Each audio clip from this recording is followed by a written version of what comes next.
The Roman Empire, a journey through time. Close your eyes for a moment and imagine standing on the banks of a river. The year is 753 before the Common Era, and the river before you is the Tiber. It flows through the heart of what will become one of the most extraordinary civilizations the world has ever known. But right now, in this moment, there are only hills, 7 hills to be precise, rising from the coastal plain of a region the ancient peoples called Latium.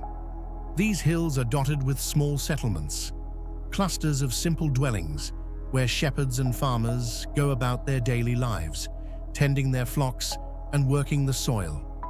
The air smells of wood smoke and earth. The sounds are those of animals, of voices calling to one another, of life lived simply and close to the land. Nothing about this scene suggests greatness. Nothing hints at empire, and yet something is stirring here, something that will grow from these humble beginnings into a force that will reshape the entire Mediterranean world and beyond, leaving an imprint on human civilization that endures to this very day, 28 centuries later. The story of Rome is not just a story of conquest and military might, though there is certainly plenty of that. It is a story of transformation, of adaptation, of a people who learned to take the best from those around them and make it their own. It is a story of innovation in law, in engineering, in government, in the very art of building and maintaining an empire. It is a story that spans more than 1,000 years, from those first simple settlements by the Tiber to the final fall of Constantinople in 1453, marking the end of what historians call the Byzantine Empire, the eastern continuation of Rome's legacy.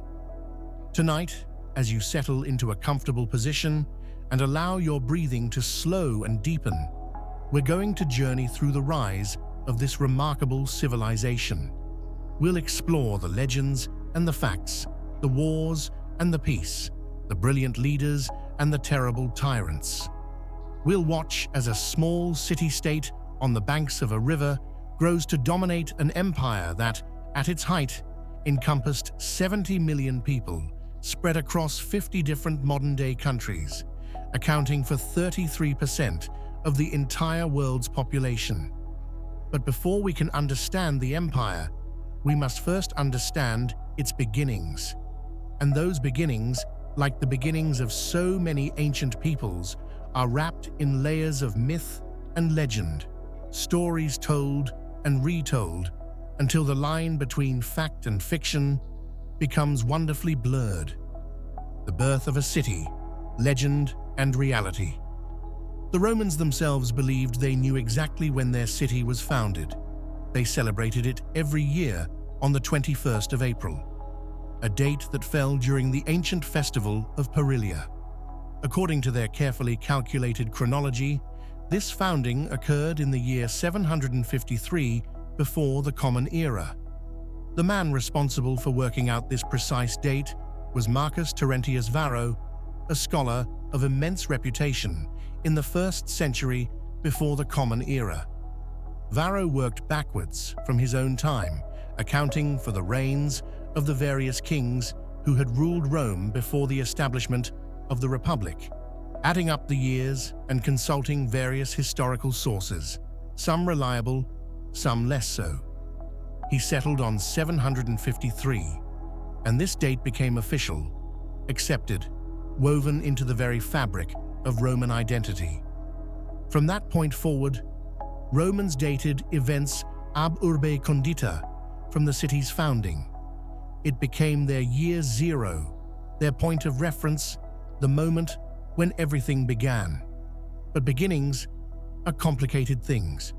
The official date gave Romans a sense of continuity, a feeling that their city had emerged at a specific moment in time, fully formed and ready to begin its march toward greatness. The reality, as archaeologists have discovered, was both messier and more fascinating. Physical evidence of early settlements on the Roman hills dates back to around 1000 before the Common Era, well before Varro's traditional founding date. These were not grand structures, but simple dwellings, the homes of people who had migrated to this region of central Italy, bringing with them their herds and their way of life.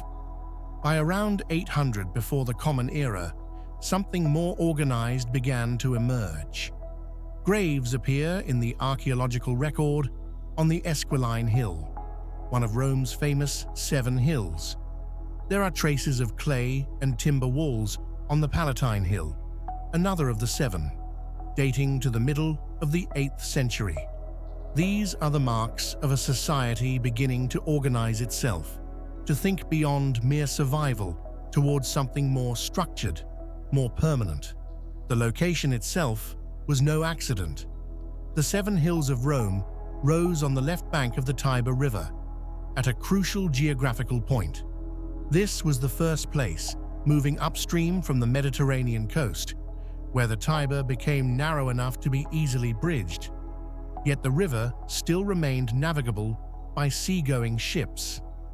It was a natural crossing point, a place where land routes met water routes, where traders moving between the Etruscan civilization to the north and the Greek colonies to the south would naturally converge. The Roman historian Cicero, writing in the 1st century before the Common Era, would later praise this location with barely contained enthusiasm, speaking of the almost unbelievable foresight and godlike skill that went into choosing such a perfect spot for what would become the capital of a world empire. The site was naturally defensible, with its hills providing elevated positions that could be fortified and protected. It was blessed with natural springs, ensuring a reliable water supply. And it sat just far enough inland from the coast to be protected from naval raids while still maintaining access to maritime trade. In short, it was an ideal location for a settlement that harbored ambitions beyond its immediate surroundings. But the Romans themselves preferred their legends to these practical geographical considerations. And what legends they were. The most famous of these tales involves 2 brothers, twins born under extraordinary circumstances. Their mother was Rhea Silvia, daughter of King Numitor, who ruled the ancient city of Alba Longa in the Alban Hills, southeast of what would become Rome. But Numitor did not remain king for long. His younger brother, Amulius, consumed by ambition and jealousy, overthrew Numitor and seized the throne. To ensure that no rivals could challenge his rule, Amulius murdered Numitor's sons and forced Rhea Silvia to become a Vestal Virgin, a priestess of the goddess Vesta who was sworn to chastity on pain of death. This should have ended the threat to Amulius's power. But the gods, as they so often did in Roman mythology, had other plans. Mars, the god of war himself, visited Rhea Silvia, and from this divine union, she conceived twin sons. When the babies were born, Amulius, furious at being thwarted, ordered them to be thrown into the Tiber River to drown. The servants charged with this grim task placed the infant twins in a basket and set them adrift on the river's current. But the gods watched over these special children. The river itself seemed to protect them, and eventually the basket washed ashore at the foot of the Palatine Hill. There, beneath a fig tree, the babies were discovered by a she-wolf. Rather than seeing them as prey, the she-wolf nursed the infants, keeping them alive with her own milk. A woodpecker, sacred to Mars, brought them food. Eventually, a shepherd named Faustulus found the twins being cared for by the wolf. He and his wife took the boys into their home and raised them as their own, naming them Romulus and Remus. The twins grew into strong, vigorous young men, natural leaders among the shepherd boys of the region. They were bold and brave, fierce in their loyalty to one another and in their defense of those they considered under their protection. These were not sons of the war god for nothing. The story continues with the twins learning their true identity and returning to Alba Longa, where they killed the usurper Romulus and restored their grandfather Numitor to his rightful throne. But rather than stay in Alba Longa, Romulus and Remus decided to found a city of their own. A city at the place where they had been saved as infants, where the she-wolf had nursed them, where the river had brought them to shore. And here, the legend takes a darker turn. The brothers quarreled over the exact location for their new city. Romulus favored the Palatine Hill, while Remus preferred the Aventine. They couldn't agree, couldn't compromise, and the dispute escalated. Romulus began building a wall around his chosen site. Remus, in a gesture of contempt, jumped over the wall, mocking its inadequacy. Enraged by this insult, Romulus killed his own brother. The city was founded, but it was founded in blood, in fratricide, in the ultimate betrayal. Romulus became the first king of Rome, and the city took his name. He ruled, according to legend, for about 40 years before mysteriously disappearing during a violent thunderstorm, perhaps taken up into the heavens to join the gods themselves. This legend, with its themes of divine parentage, miraculous survival, and violent founding, reveals much about how the Romans saw themselves. They were children of Mars, god of war, destined for greatness but also for conflict. They were survivors, protected by the gods even in infancy. They were builders, creating something new from the ashes of their origins. And they were willing to do whatever was necessary, even terrible things, to establish and protect their city. The Romans never forgot this legend. Centuries after the founding, statues and images of the she-wolf nursing the twin infants could be found throughout the empire. It became the symbol of Rome itself, instantly recognizable, a reminder of the city's mythical origins and divine protection.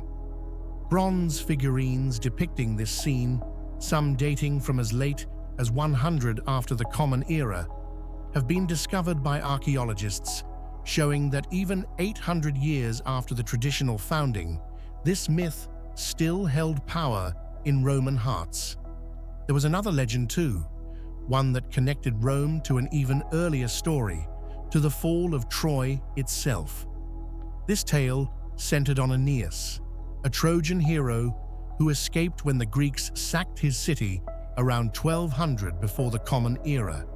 Aeneas, son of the goddess Venus and a mortal father, fled the burning ruins of Troy with his elderly father on his back and his young son by his side.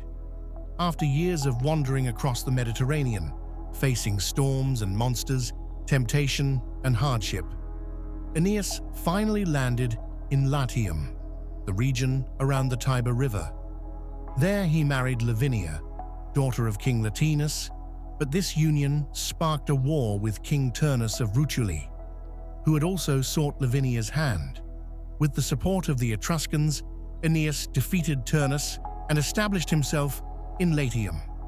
His son Ascanius founded the city of Alba Longa, and from this line eventually came Numitor, and thus Romulus and Remus. This legend served a different purpose than the tale of Romulus and Remus. It connected Rome to the Greek world, to the epic stories of the Trojan War that were already ancient when Rome was young. It gave Rome a noble pedigree, a lineage that stretched back to gods and heroes. The poet Virgil would later immortalize this story in the Aeneid, creating what became the national epic of the Roman Empire, a work that defined Roman identity and purpose as clearly as any legal document or historical chronicle. By the time Augustus became Rome's first emperor, both legends were fully embraced. Romans saw no contradiction in believing both stories.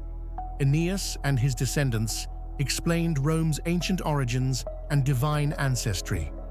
Romulus and Remus explained the actual founding of the city itself. Together, they created a mythological framework that justified Rome's power and its destiny to rule. From villages to city, the archaeological truth. But what really happened on those 7 hills by the Tiber? Setting aside the myths and legends, what can archaeology and historical evidence tell us about Rome's actual origins? The Italian peninsula in the early first millennium before the Common Era was home to numerous peoples and cultures, each with their own languages, customs, and ways of life. Most of these were Indo-European speakers who had migrated into the region in waves over many centuries. The Latins, who gave their name to the region of Latium, were one such group. They were farmers and shepherds, living in small settlements scattered across the coastal plain and the surrounding hills. To the north of the Tiber lived the Etruscans, a people whose origins remain somewhat mysterious even today. The Etruscans were more urbanized than the Latins, with sophisticated city-states, advanced metalworking techniques, and extensive trade networks that connected them to the wider Mediterranean world. They were influenced by Greek culture, adopting and adapting many Greek gods, artistic styles, and practices. Their cities were ruled by kings, and they possessed considerable military power. To the east, in the Apennine Mountains, lived various Italic peoples, including the Sabines, who would play an important role in Rome's early history. Further south were Greek colonies, part of what the Romans would later call Magna Graecia, or Greater Greece. These cities, places like Syracuse in Sicily and Tarentum in southern Italy, were outposts of Greek civilization, bringing with them Greek art, philosophy, and political organization. Into this diverse cultural landscape emerged Rome. The earliest archaeological evidence suggests that around 1000 before the Common Era, small pastoral communities existed on some of the Roman hills. These were not yet a unified settlement, but rather separate villages, each occupying its own hill, each probably maintaining its own identity and customs. Gradually, over several centuries, these separate communities began to coalesce. The valley between the Capitoline and Palatine Hills, where the famous Roman Forum would later stand, began to be drained around 650 before the Common Era. This was no small undertaking. It required coordinated effort, planning, and the ability to mobilize labor for a collective project. It suggests that by this point, some form of central authority was emerging, some leadership capable of organizing such work. By 600 before the Common Era, the Romans were constructing major public buildings. The Temple of Jupiter, Optimus Maximus, dedicated to Jupiter, Juno, and Minerva, was begun on the Capitoline Hill. This was a massive structure, clearly influenced by Etruscan architectural styles, and its construction indicates that Rome had become a significant settlement, a real city, rather than just a collection of villages. This period, from around 700 to 500 before the Common Era, is known in Roman tradition as the regal period, the time of the kings. According to Roman historical accounts, 7 kings ruled Rome during this era, beginning with Romulus and ending with Tarquinius Superbus, Tarquin the Proud. Of these, several were said to be Etruscan, reflecting the strong Etruscan influence over Rome during this formative period. The historical accuracy of these accounts is debatable. The Romans themselves, writing centuries after the fact, relied on a mixture of oral tradition, legend, and later invention. But there is little doubt that Rome, during this period, was heavily influenced by its more sophisticated Etruscan neighbors. The Etruscans likely did rule Rome for a time, or at least exercised significant control over the city. From them, the Romans adopted many customs and practices that would become distinctively Roman. The fasces, bundles of rods that symbolized authority, aspects of religious ritual and divination, architectural techniques, and elements of dress and insignia that marked high office. But the relationship between Rome and the Etruscans was not destined to last. According to Roman tradition, the last Etruscan king, Tarquinius Superbus, ruled as a tyrant, cruel and arbitrary in his exercise of power.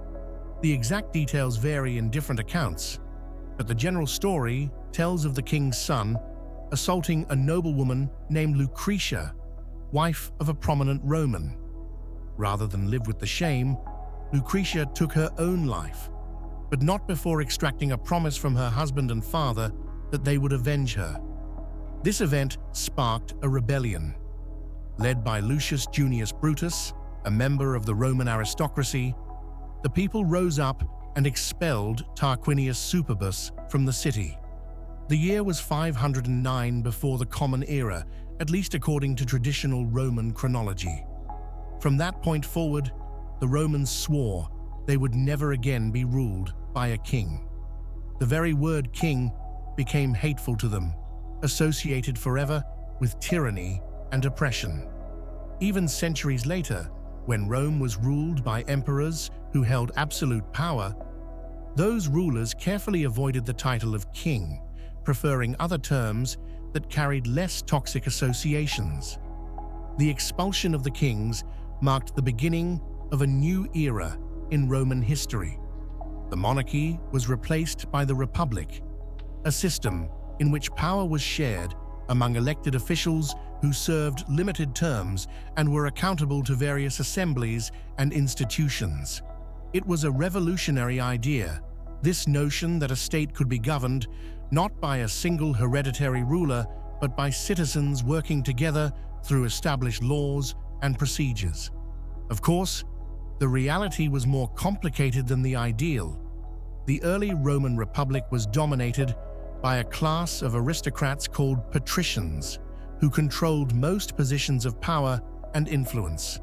The common people, called plebeians, had limited rights and even more limited access to political authority. The struggle between these two groups, patricians and plebeians, would define much of the Republic's internal history for the next several centuries. But that is a story for later. For now, what matters is that Rome had established itself as a city-state, had thrown off foreign domination, and had created a new form of government that would, in time, prove remarkably effective at managing both internal affairs and external expansion. The rise of the Republic, building an Italian empire. The early Republic was not particularly impressive by Mediterranean standards. Rome controlled only a small territory around the city itself, the immediate region of Latium.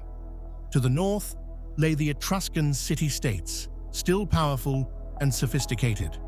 To the south and southeast were other Latin-speaking communities, some friendly, some hostile, organized into a loose confederation called the Latin League. To the east, in the Apennine Mountains, tribal peoples raided down into the lowlands, seeking plunder and land. Rome was surrounded by potential threats. Survival required constant vigilance and, increasingly, military action. The Romans developed a citizen army, requiring military service from all male citizens of sufficient property. This was not a professional army, but rather a militia. Farmers who put down their plows and took up their swords when called upon, then returned to their fields when the fighting was done. It was a system that had both advantages and disadvantages. The disadvantage was that soldiers were not full-time warriors and might lack the training and experience of professional troops. The advantage was that these men were fighting for their own farms, their own families, their own city. They had everything to lose if Rome fell, and Rome fought constantly during this period. The 5th and 4th centuries before the Common Era were marked by almost continuous warfare. Sometimes these were defensive wars, responding to raids and incursions from the mountains. Sometimes they were wars of expansion, as Rome sought to increase its territory and resources. Sometimes they were wars to maintain Rome's position within the Latin League, or to resist Etruscan attempts to reassert control. One of Rome's early major military objectives was the Etruscan city of Veii, located about 20 kilometers northwest of Rome on the Tiber River. Veii was wealthy, well-fortified, and a major commercial rival. The Romans laid siege to the city in 406 before the Common Era. The siege lasted 10 years, a length of time that the Romans later compared to the famous Greek siege of Troy. Finally, in 396, Roman soldiers allegedly entered the city through a tunnel dug beneath the temple of Juno, and Veii fell. The capture of Veii was a significant victory for Rome. It demonstrated Roman military capability and determination. It also doubled Rome's territory and brought considerable wealth into the city. The land of Veii was distributed among Roman citizens, helping to alleviate population pressure and rewarding those who had fought in the long campaign. But victory brought new dangers. The Etruscans, weakened by the loss of one of their major cities, became vulnerable to invasion from the north. And from the north came the Gauls.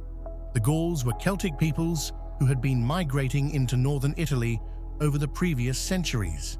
They were fierce warriors, and in 390, before the Common Era, they swept down through Etruria and into Latium itself. The Romans, confident after their victory over Veii, marched out to meet them. The battle took place along the Allia River, and it was a disaster for Rome. The Roman army was routed, scattered, destroyed. The Gauls continued their march and entered Rome itself, finding the city largely abandoned as the population fled or barricaded themselves in the fortified citadel on the Capitoline Hill. The Gauls sacked Rome, burning buildings, looting whatever they found, desecrating temples. Only the citadel held out, defended by a small garrison. According to legend, the defenders were saved one night when sacred geese, kept in the temple of Juno, heard the Gauls attempting a stealthy night attack and raised an alarm with their honking. The attack was repelled, and eventually the Gauls, who had come seeking plunder rather than conquest, accepted a large ransom of gold and withdrew. The sack of Rome in 390 was a trauma that the Romans never forgot. It was a moment of profound humiliation, proof that their city was vulnerable, that their military might was not invincible. In response, they rebuilt their fortifications, creating massive stone walls that enclosed all 7 hills. These walls, traditionally attributed to the 6th king of Rome, but actually built in the 4th century, were more than 10 meters high in places and stretched for over 19 kilometers. They were meant to ensure that Rome would never again be so easily taken. But the Romans also learned strategic lessons from this disaster. They became more cautious about facing unknown enemies in open battle.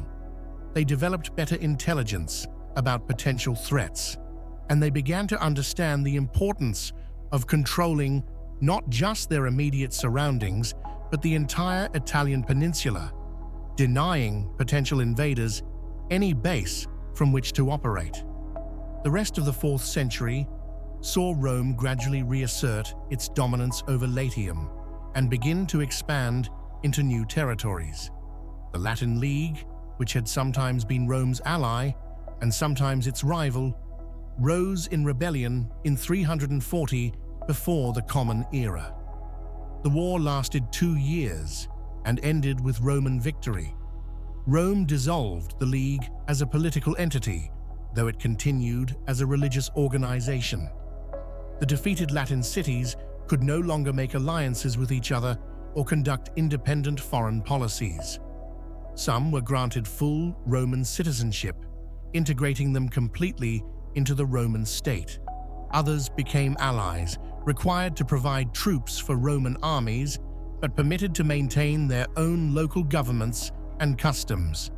This policy of flexible integration would become one of Rome's great strengths. Unlike many ancient empires that treated conquered peoples as subjects to be exploited, Rome offered a graduated scale of incorporation. The highest level was full citizenship, with all the rights and responsibilities that entailed. Below that were various levels of Latin rights, partial citizenship, or allied status. Even slaves could be freed and become Roman citizens, and their children would be full citizens. This meant that conquered peoples could see a path toward full membership in the Roman community.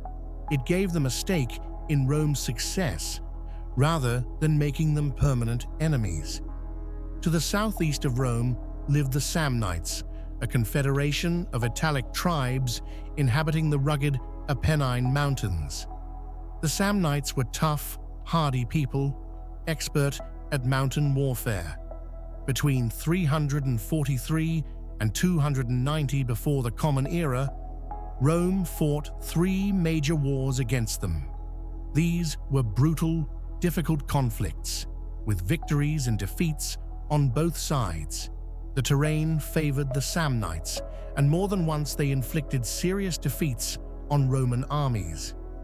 In 321, a Roman army was trapped in a narrow mountain pass called the Caudine Forks and forced to surrender. The Samnites made the Romans pass under a yoke, a traditional gesture of humiliation. But Rome persevered. Its resources were greater, its population larger, and its political system better able to maintain unity and purpose over long campaigns. By 290, the Samnites were defeated and incorporated into Rome's growing alliance system. Their land became Roman land, and their warriors would soon fight as Roman auxiliaries in future conflicts. With the Samnites subdued, Rome turned its attention to southern Italy, where Greek colonies had flourished for centuries. These cities, wealthy from trade and possessing sophisticated cultures, looked upon Rome as a barbarian upstart. When the Greek city of Tarentum found itself threatened by local Italian tribes, it did what Greek cities often did in such situations. It hired a mercenary general. But this was no ordinary mercenary. Pyrrhus was king of Epirus, a region in northwestern Greece, and he commanded one of the finest armies in the Hellenistic world. He arrived in Italy in 280 with 25,000 troops, war elephants, and a reputation as one of the best generals of his age. Pyrrhus won his first battle against the Romans and his second. His tactics were superior, his troops more professional, his elephants unlike anything the Romans had encountered. But each victory came at terrible cost. After one particularly bloody engagement, Pyrrhus reportedly said that another such victory would undo him completely. This gave rise to the term Pyrrhic victory, meaning a victory so costly that it might as well be a defeat. The Romans refused to accept defeat. They adapted their tactics, learned to counter the elephants, and kept raising new armies. Pyrrhus, unable to decisively defeat Rome and facing problems back in his homeland, eventually withdrew from Italy. The Greek cities of southern Italy, deprived of their champion, gradually came under Roman control. By 264, Rome controlled the entire Italian peninsula south of the Po River Valley. This expansion happened over a period of roughly 250 years. It was not the result of a grand strategic plan, but rather a gradual process driven by various factors: defense against threats, desire for land and resources, opportunities presented by weak or unstable neighbors, and the ambitions of individual Roman leaders seeking glory and political advancement. Annual elections of consuls, who commanded armies and could use military success to boost their political careers, created a system that encouraged aggressive foreign policy. But whatever the motivations, the result was clear. By the mid-3rd century before the Common Era, Rome had transformed from a small city-state into the dominant power in Italy. It commanded resources and manpower far exceeding any other Italian state. It had developed military institutions and tactics through centuries of constant warfare, and it had created a system for integrating conquered peoples that turned former enemies into allies and even citizens. Rome now controlled a population of several million people across the Italian peninsula. Its legions, backed by auxiliary forces from allied communities, could field armies larger than any other power in the Western Mediterranean. The Eternal City stood poised on the brink of even greater expansion, ready to extend its reach beyond the Italian mainland and into the broader Mediterranean world. But that expansion would not go unopposed. Across the water in North Africa, there existed another great power, another expanding empire with its own ambitions and its own vision of Mediterranean dominance. This was Carthage, a city founded by Phoenician colonists around 814, before the Common Era, located in what is now Tunisia. Carthage had built a maritime empire, a thalassocracy controlling trade routes across the Western Mediterranean. Carthaginian ships sailed from North Africa to Spain, to Sicily, to Sardinia and Corsica, to the Atlantic coast of Africa, and perhaps beyond. Carthage commanded immense wealth from this trade: silver from Spanish mines, grain from African fields, timber, metals, luxury goods flowing through its ports. Its navy was the most powerful in the Western Mediterranean, manned by skilled sailors and commanded by experienced admirals. Rome and Carthage had maintained friendly relations for centuries, bound by treaties that defined their respective spheres of influence. The earliest of these treaties, supposedly dating to 509 before the Common Era, essentially recognized Roman dominance over Latium while Carthage controlled the seas beyond. Further treaties in 348 and around 279 had updated these arrangements as both powers expanded. But by 264, the situation had changed dramatically. Rome now controlled all of Italy and had begun to look beyond the peninsula. Carthage controlled much of Sicily, the large island lying between Italy and North Africa, as well as Sardinia, Corsica, and extensive territories in Spain and North Africa. The two powers were no longer separated by comfortable distances. They were neighbors, and their spheres of influence were beginning to overlap. The flashpoint came in Sicily. The island had long been divided between Carthaginian territories in the west and Greek city-states in the east, dominated by Syracuse. When conflict erupted involving the Mamertines, a group of Italian mercenaries who had seized control of the city of Messina in Sicily's northeast, both Rome and Carthage saw an opportunity. The Mamertines appealed to both powers for help. Carthage responded first, but the Mamertines then turned to Rome as well. This created a crisis. If Rome intervened in Sicily, it would mark the Republic's first expansion beyond the Italian mainland. It would bring Rome into direct conflict with Carthage. Many in the Roman Senate were wary, understanding the risks, but others argued that Rome couldn't allow Carthage to control Sicily, so close to Italy's southern shores. After much debate, Rome decided to intervene. This decision launched what would become known as the First Punic War.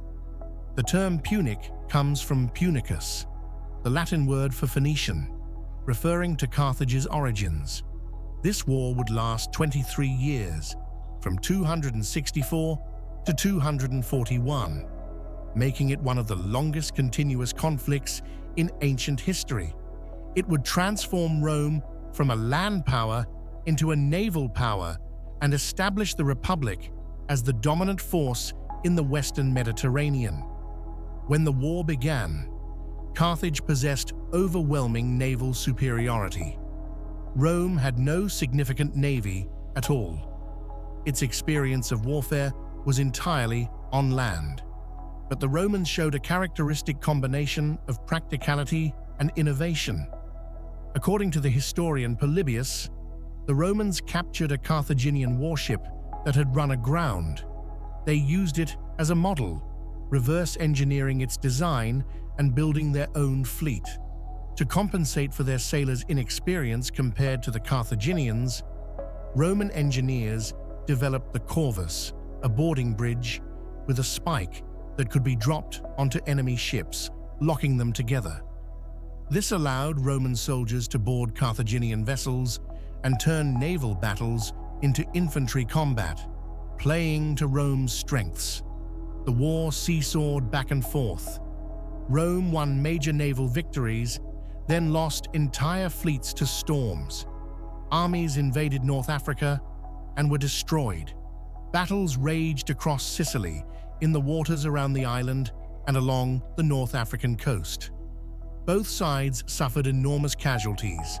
Rome alone reportedly lost over 700 ships during the war, though many of these were lost to weather rather than combat.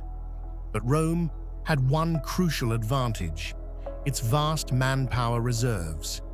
Italy's population allowed Rome to absorb losses that would have broken other states and simply raise new legions, build new ships, continue the fight.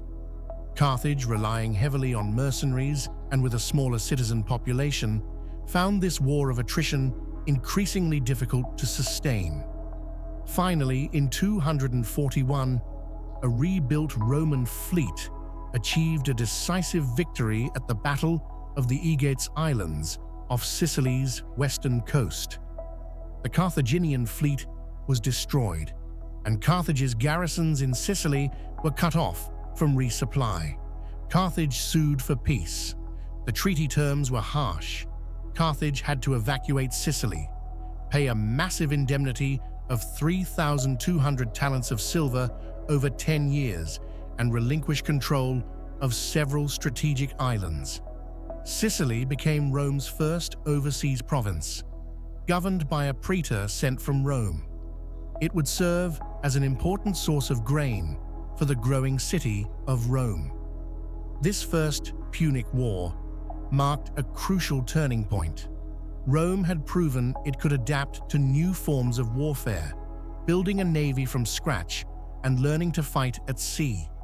It had demonstrated its ability to endure setbacks and continue fighting despite horrendous losses, and it had established itself as a Mediterranean power, no longer confined to Italy, but extending its reach across the sea. The war also laid the foundation for Rome's naval dominance for the next 6 centuries. The experience of building and maintaining over 1,000 warships during the conflict created the infrastructure, the skills, and the institutional knowledge that would serve Rome well in future conflicts. But the First Punic War resolved nothing fundamental. The question of which power would dominate the Western Mediterranean remained open. Both Rome and Carthage emerged from the war bloodied but intact, still capable of mustering great military forces, still harboring ambitions for expansion and control. The peace was not a true peace, but rather an interlude, a breathing space before the next round of conflict. Carthage, humiliated and burdened with debt, sought to rebuild its power and wealth. Hamilcar Barca, one of Carthage's most capable generals during the First Punic War, led an expedition to expand Carthaginian holdings in Spain. Spain offered rich resources, particularly silver mines, that could help pay the indemnity owed to Rome. Over the following decades, the Barcid family, as Hamilcar's clan was called, built a semi-autonomous power base in Iberia, creating a new source of military manpower and immense wealth. This Carthaginian expansion in Spain alarmed Rome. In a treaty negotiated around 226, Rome and Carthage agreed that the Ebro River in Spain would serve as the boundary between their spheres of influence. Carthage could operate south of the Ebro, Rome north of it. This seemed to settle matters, at least temporarily. But Hamilcar Barca had a son named Hannibal, and Hannibal inherited not just his father's military genius, but also his burning hatred of Rome. Hannibal had been only 9 years old when his father took him to Spain. According to legend, Hamilcar made young Hannibal swear an oath at an altar that he would be an eternal enemy of Rome. Whether this story is true or embellished, Hannibal certainly grew up with a fierce determination to avenge Carthage's defeat and restore its power. By 221, Hannibal commanded the Carthaginian army in Spain. He continued expanding Carthaginian control, bringing more of the Iberian Peninsula under his authority. In 219, he besieged the city of Saguntum, located south of the Ebro but allied to Rome. The siege lasted 8 months before Saguntum fell. Rome faced a choice. Saguntum was technically within Carthage's sphere of influence, according to the treaty, but it was a Roman ally.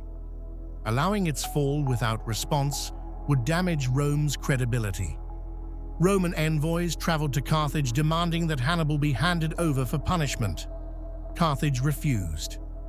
In the spring of 218, Rome declared war. This Second Punic War would become the most famous and transformative of the 3 conflicts between Rome and Carthage. It would feature some of the most brilliant military campaigns in history and would bring Rome to the very brink of destruction. The war's central figure would be Hannibal, whose daring invasion of Italy would test Roman resilience like nothing before. Hannibal's audacious gambit, crossing the Alps. Hannibal Barca understood something fundamental about the coming war. He could not win by conventional means. Rome controlled the Mediterranean Sea, its navy unchallenged after the First Punic War. Any attempt to move a Carthaginian army by ship would be intercepted and destroyed before it could reach Italian shores. So Hannibal conceived a plan, so audacious, so seemingly impossible, that even his own officers must have questioned their commander's sanity. He would march overland from Spain, through southern Gaul, and over the Alps themselves. He would bring the war directly to Italy, appearing where the Romans least expected him, bypassing their naval dominance entirely. And if he could reach northern Italy, he would find allies ready to join him. The Gallic tribes, who still chafed under Roman rule and burned with desire for revenge. In the spring of 218, Hannibal set out from New Carthage in Spain with perhaps 100,000 troops. This was a multinational force, a collection of warriors from across Carthage's domains. Iberian infantry tough from years of mountain warfare, Numidian cavalry renowned as the finest horsemen in the world, Libyan spearmen disciplined and professional, Celtic warriors from Gaul, who had already joined Carthage's cause, and African soldiers loyal to the Barcid family, and elephants. 37 war elephants, enormous beasts that could break enemy formations and inspire terror in those who had never seen such creatures. The army marched northeast through Spain, crossed the Pyrenees Mountains, and entered Gaul. Already the numbers were dwindling. Hannibal had left garrisons behind to secure his supply lines and hold conquered territories. Desertion claimed others. Fighting with hostile Gallic tribes along the route took its toll. By the time he reached the Rhone River in early autumn, his force had shrunk considerably, though he still commanded perhaps 50,000 infantry, 9,000 cavalry, and those remarkable elephants. At the Rhone, Hannibal learned that a Roman army had landed at Massalia, a Greek colony on the Mediterranean coast, and was marching to intercept him. Rather than fight near the coast, where the Romans could easily receive reinforcements, Hannibal moved rapidly upstream, found a crossing point, and ferried his entire army across the river using boats, rafts, and sheer ingenuity. The elephants proved particularly challenging. Some were coaxed onto rafts covered with earth to make them think they were still on solid ground. Others, when the rafts began to move, panicked and plunged into the river, swimming across with their trunks held above water like snorkels. By the time the Roman general Publius Cornelius Scipio reached the abandoned Carthaginian camp on the Rhone's western bank, Hannibal was already days ahead, moving toward the Alps. Scipio, recognizing he could not catch the Carthaginian army, sent most of his troops to Spain under his brother's command, while he himself returned to northern Italy by ship, hoping to organize defenses before Hannibal descended from the mountains. The crossing of the Alps remains one of the most famous military feats in all of history, though modern historians still debate the exact route Hannibal took. Ancient sources, particularly the Greek historian Polybius and the Roman historian Livy, provide accounts of the journey, but their descriptions don't always match the geography precisely. Various passes have been proposed: the Little St. Bernard Pass, the Col de Clapier, the Col de la Traversette. Recent research examining ancient deposits of horse and elephant dung suggests the Col de la Traversette, a narrow pass reaching about 7,700 feet in elevation along what is now the border between France and Italy. Wherever the exact route, the reality was brutal. Hannibal's army entered the Alps in late September or early October of 218. Winter was approaching fast. The towering peaks must have seemed like the edge of the world to these men, from Mediterranean coasts and African deserts, mountains that reached beyond imagination, home to strange tribes, and in the minds of many soldiers, filled with monsters and malevolent spirits. The path was treacherous beyond words. Narrow trails wound along cliffsides, where a single misstep meant death in the gorges far below. Landslides blocked the route, requiring the army to halt, while pioneers cleared the debris or cut new paths through solid rock. Mountain tribes attacked the column, rolling boulders down on the struggling soldiers, ambushing them in narrow defiles, stealing supplies and pack animals under cover of darkness. These tribesmen knew every path, every hiding place, every spot where the Carthaginian column was most vulnerable. The cold was relentless. Snow had already begun to fall at higher elevations. Soldiers accustomed to warm climates found themselves shivering in gear designed for Mediterranean campaigns. Many wore only sandals, utterly inadequate for mountain terrain covered in ice and snow. Frostbite claimed fingers and toes. Men and animals slipped on icy paths and plunged screaming into abysses. The elephants, those magnificent beasts that had survived the journey from Africa through Spain and across rivers, began to die, their massive bodies unable to generate enough warmth in the freezing temperatures. According to Livy's account, written 2 centuries later but based on earlier sources, Hannibal himself led the way on horseback, urging his exhausted troops forward. At one point, when a massive landslide blocked the path entirely, Hannibal ordered his men to cut a new route through the rock itself. They built fires against the stone to heat it, then supposedly poured spoiled wine over the heated rock, causing it to crack and crumble. Whether this detail is historical fact or embellishment added later, it illustrates the desperate measures required to keep the army moving. On the 9th day of the mountain crossing, the army reached the highest point of their route. The men were exhausted, their morale shattered by the constant hardships, the deaths of their comrades, and the seemingly endless mountains still before them. Sensing their despair, Hannibal halted the column. He rode his horse to the front and commanded his men to look ahead, down into the valley far below where the plains of northern Italy spread out before them, rich and green and welcoming after the barren horror of the mountains. Polybius, the Greek historian who wrote just decades after these events, imagined Hannibal's words to his troops. The Alps formed the very walls of Italy, he told them. Once they descended from these heights, everything would become easier. The rich lands below would provide food and rest. Allies would join their cause, and Rome itself lay open before them. It took 3 more days for the army to descend into Italy. The descent proved nearly as dangerous as the ascent. Paths slick with ice and snow caused men and animals to lose their footing and tumble down steep slopes.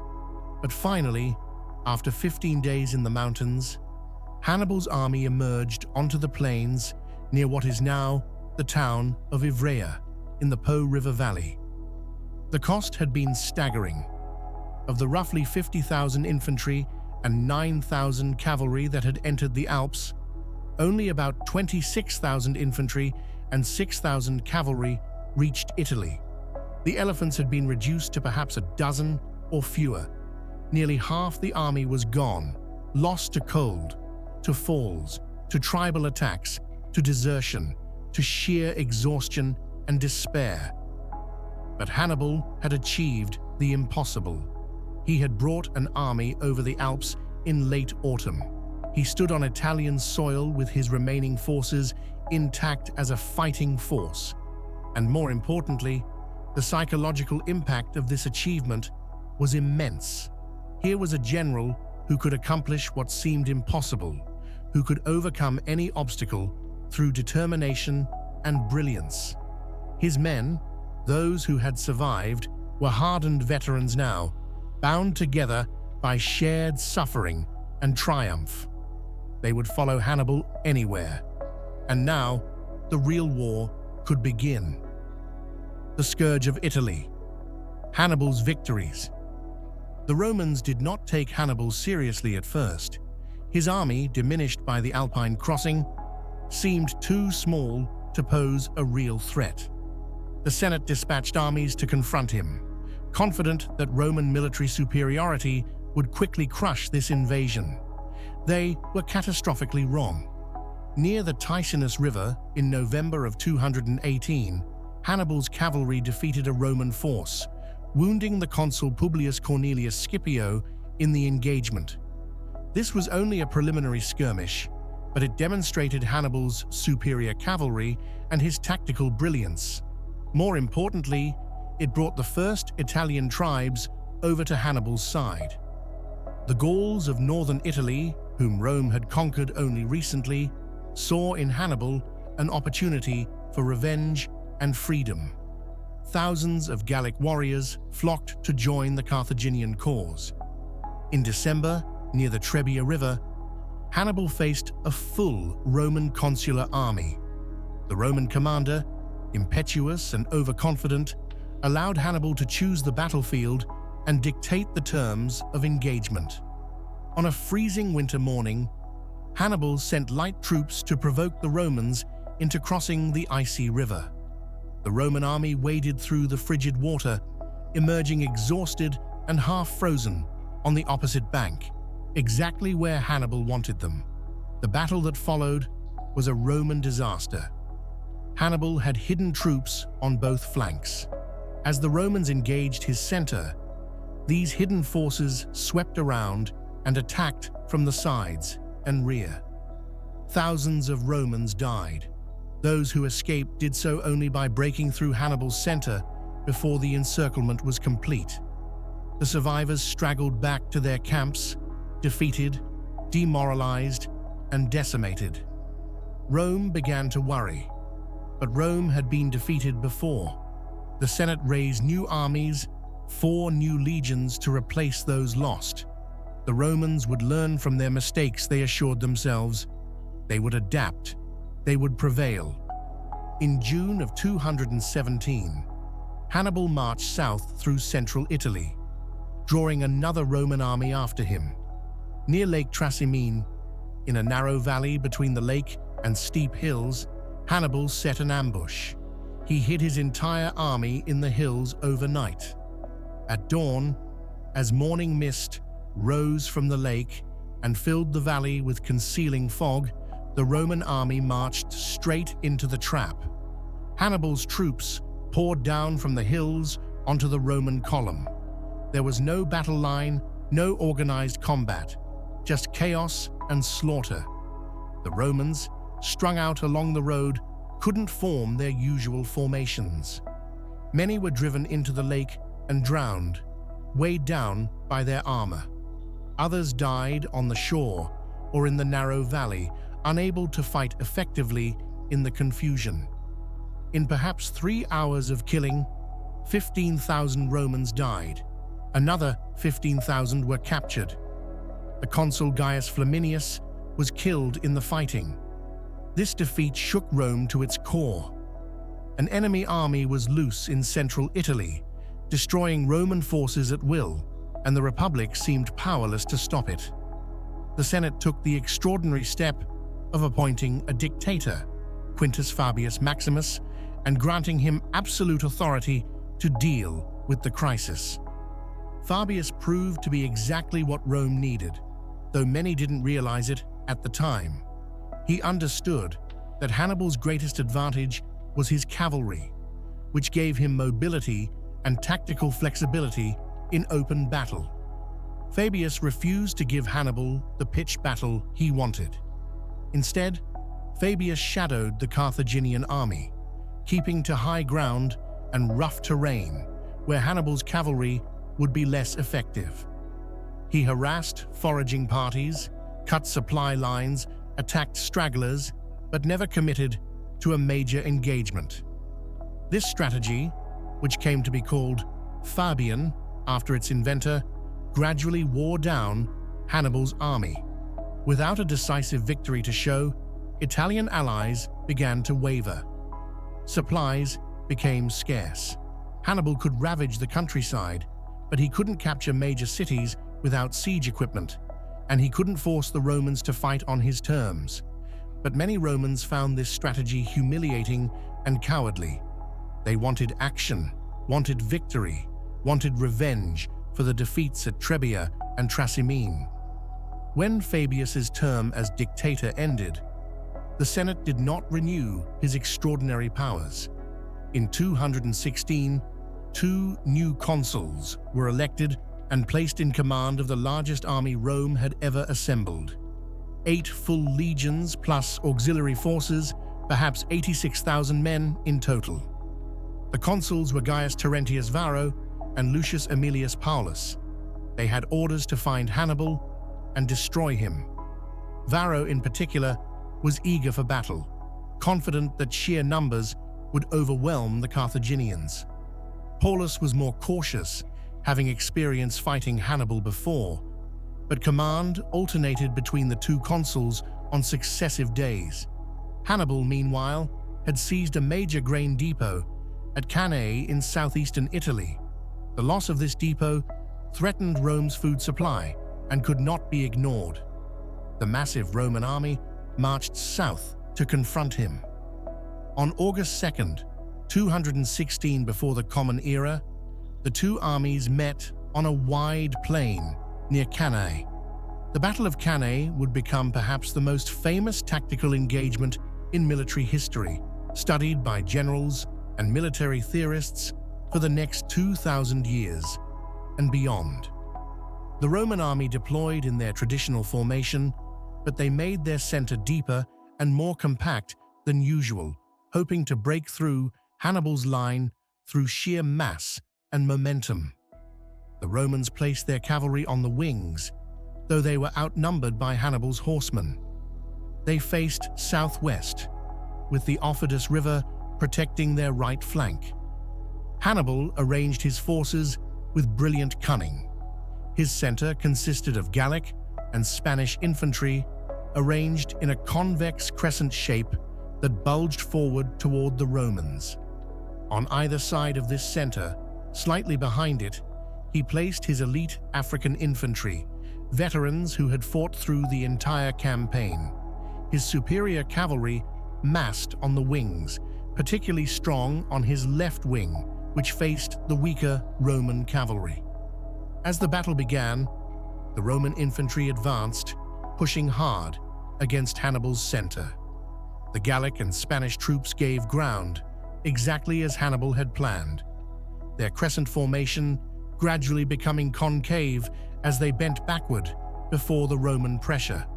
The Romans pressed forward eagerly, sensing victory, driving deeper into what had become a pocket in the Carthaginian line. Meanwhile, on the wings, Hannibal's cavalry demolished the Roman horsemen. On the Carthaginian left, the cavalry routed the Roman horsemen quickly, then rode around behind the entire Roman army to attack the cavalry on the other wing from behind. The Roman cavalry, attacked from both sides, broke and fled the field. Now Hannibal sprang his trap. With the Roman cavalry gone, his horsemen were free to attack the Roman infantry from behind. At the same time, the African infantry that had been standing slightly back on either side of the center now advanced, attacking the Roman flanks. The Roman army, pushed forward into a compact mass by their own momentum, found themselves surrounded on all sides. They were trapped in a killing box. Pressed together so tightly that many couldn't even raise their weapons, the Romans were systematically butchered. The Carthaginians closed in from all sides, methodically cutting down men who could barely move, let alone fight effectively. For hours, the slaughter continued under the burning August sun. The casualties were almost incomprehensible. Ancient sources vary, but Polybius claimed that 70,000 Romans died at Cannae.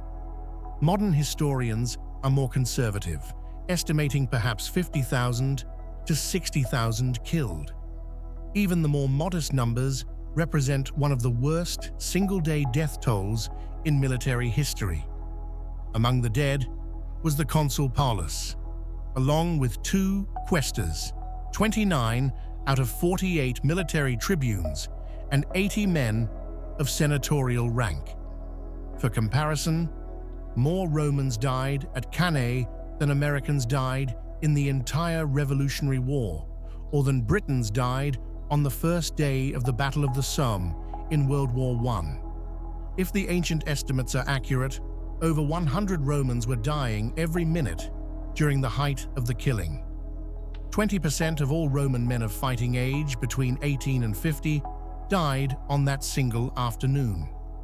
Hannibal's forces, by contrast, suffered about 6,000 casualties, mostly among the Gauls who had borne the brunt of the initial Roman assault. The double envelopment tactic that Hannibal executed at Cannae became the gold standard of military tactics, the perfect battle that every general afterward dreamed of replicating. Nearly 2,000 years later, German Field Marshal Alfred von Schlieffen would study Cannae obsessively, seeking to apply Hannibal's principles to modern warfare. Military academies around the world still teach Cannae as the textbook example of how to destroy an enemy force through superior tactics despite being outnumbered. When news of Cannae reached Rome, panic seized the city.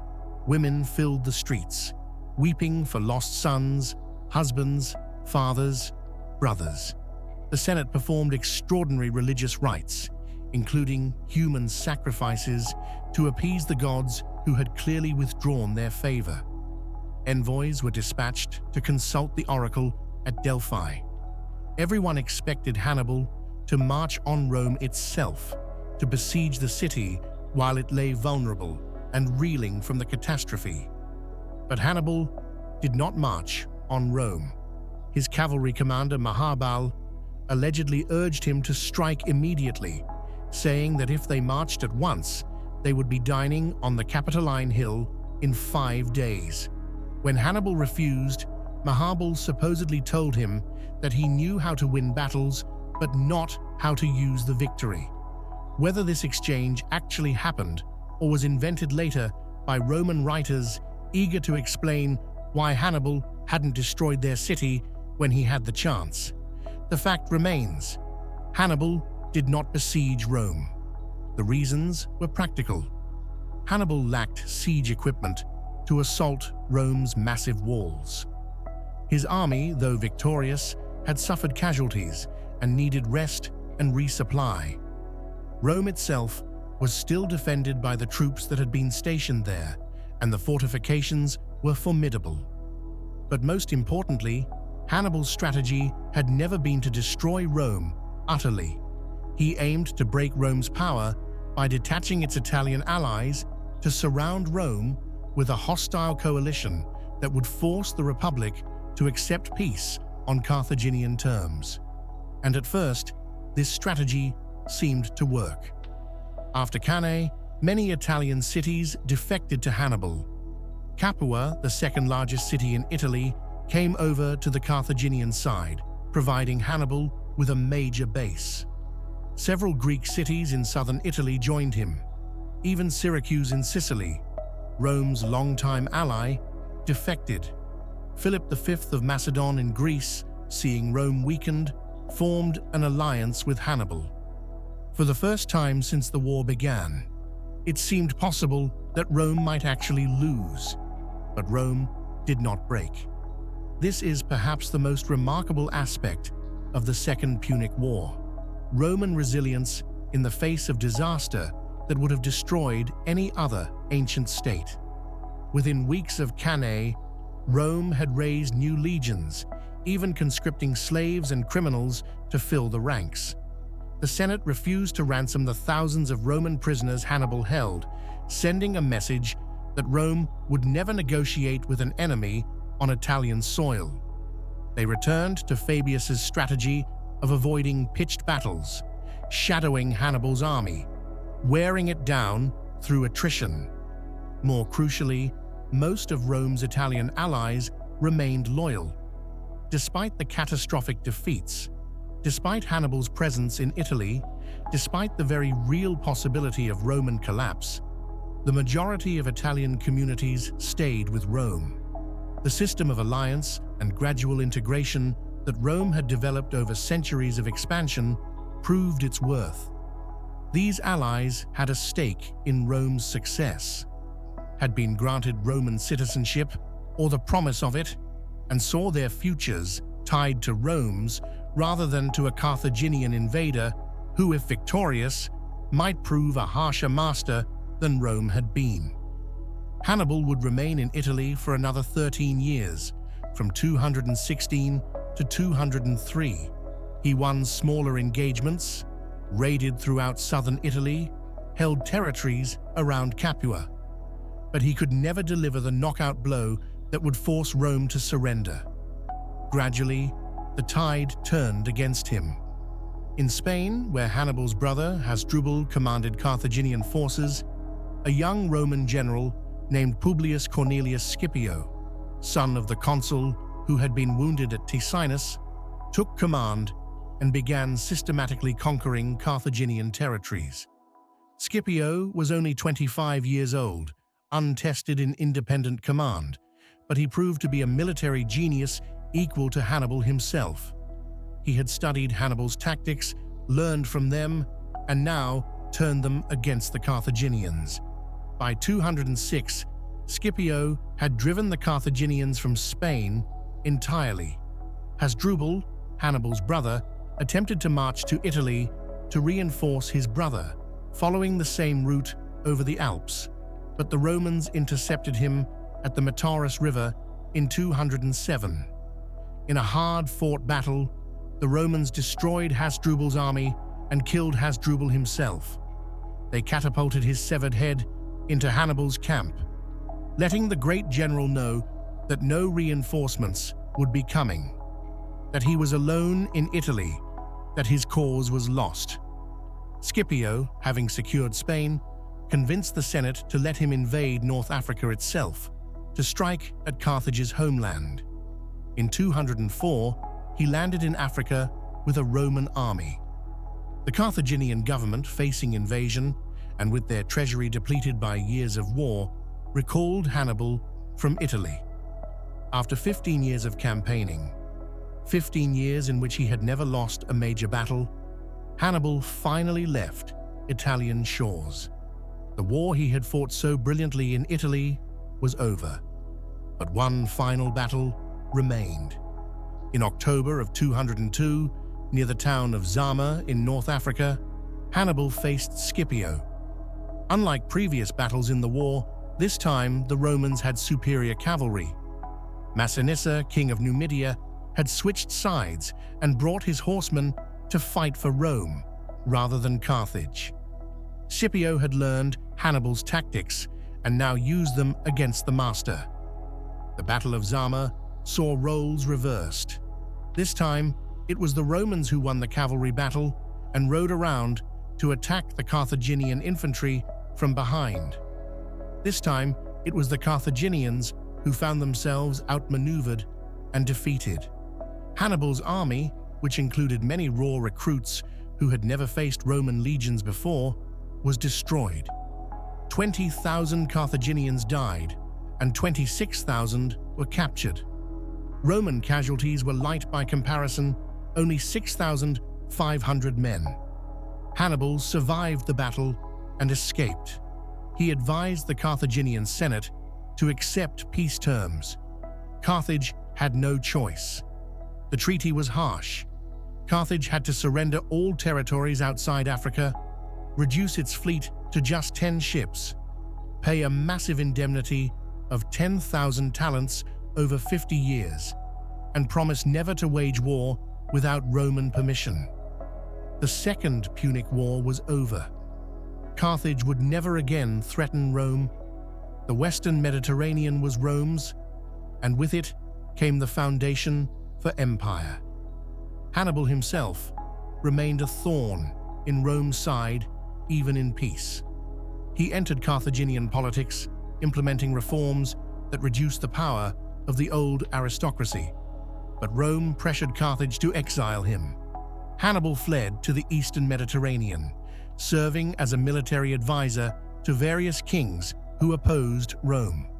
The Romans pursued him relentlessly, demanding his extradition wherever he went. Finally, in 183 before the Common Era, Roman agents trapped him at a villa in Bithynia, in what is now Turkey. Rather than surrender to his enemies, Hannibal took poison. His last words were reportedly, "Let us now put an end to the great anxiety of the Romans, who have thought it too lengthy and too heavy a task to wait for the death of a hated old man." Hannibal had been Rome's greatest enemy, the general who had come closer to destroying Rome than anyone before. Yet even the Romans, who hated and feared him, could not help but admire his genius. They erected statues of him, studied his campaigns, and counted him among history's greatest military minds. His name would echo through the centuries as a symbol of tactical brilliance and dogged determination against overwhelming odds. The expansion continues. Rome claims the Mediterranean. The victory over Carthage opened new possibilities for Roman expansion. With Carthaginian power broken, Rome faced no serious rivals in the Western Mediterranean. But to the east lay another world, the kingdoms that had emerged from Alexander the Great's empire after his death in 323 before the Common Era. These Hellenistic kingdoms, Macedon in Greece, the Seleucid Empire stretching from Asia Minor to Persia, Ptolemaic Egypt, were sophisticated wealthy, and militarily powerful. They represented the pinnacle of Greek culture and learning, heirs to classical Greek civilization. Romans, by comparison, seemed crude and barbaric, provincial conquerors lacking the refinement and culture of the Greek world. But Rome possessed something the Hellenistic kingdoms lacked: political unity and stability. The Hellenistic kingdoms were constantly at war with each other, their monarchs more interested in personal glory than in building lasting institutions. Their armies depended on mercenaries and forced levies, soldiers who fought for pay rather than for their state. Rome's army, by contrast, was composed of citizens fighting for their homeland, supported by allied troops who shared in Rome's success. The spark that drew Rome into the Eastern Mediterranean came from an unexpected source. King Philip V of Macedon had allied with Hannibal during the Second Punic War. Though his assistance had been minimal, Rome had not forgotten this betrayal. When Pergamum and Rhodes, two smaller Greek states, appealed to Rome for help against Macedonian aggression, the Senate saw an opportunity to punish Philip and extend Roman influence eastward. The Second Macedonian War, from 200 to 197 before the Common Era, ended with a Roman victory at Cynocephalae. Philip was forced to give up territories, pay an indemnity, and reduce his army. But Rome did not annex Macedon. Instead, the Roman general Titus Quinctius Flamininus proclaimed the freedom of the Greek cities at the Isthmian Games in 196, a grand gesture that portrayed Rome as the liberator of Greece rather than its conqueror. This liberation was, of course, largely propaganda. Rome expected the freed Greek cities to remain loyal and compliant. When they didn't, Rome intervened again. A Third Macedonian War ended with complete Roman victory in 168 at the Battle of Pydna. This time, Rome abolished the Macedonian monarchy and divided the kingdom into 4 republics under Roman supervision. To the east, the Seleucid Empire, largest of the successor kingdoms, made the mistake of harboring Hannibal and threatening Roman allies in Asia Minor. When the Seleucid king Antiochus III invaded Greece, Rome responded. At Thermopylae in 191 and at Magnesia in 190, Roman armies defeated the Seleucids. The peace treaty stripped the Seleucids of all territory in Asia Minor, west of the Taurus Mountains, and imposed yet another massive indemnity. Meanwhile, Rome's relationship with Carthage reached its final, brutal conclusion. Despite its reduced circumstances, Carthage had recovered economically and was prospering through trade. This recovery alarmed some Romans, particularly the senator Marcus Porcius Cato, who ended every speech in the Senate with the phrase, "Carthago delenda est." Carthage must be destroyed. When Carthage, provoked beyond endurance by raids from Rome's ally Numidia, finally defended itself militarily, Rome claimed this violated the peace treaty's prohibition against Carthaginian warfare without Roman permission. The Third Punic War began in 149 BCE. This was not a war of conquest or glory. It was a war of annihilation. The Roman army besieged Carthage for 3 years. In 146, the city finally fell.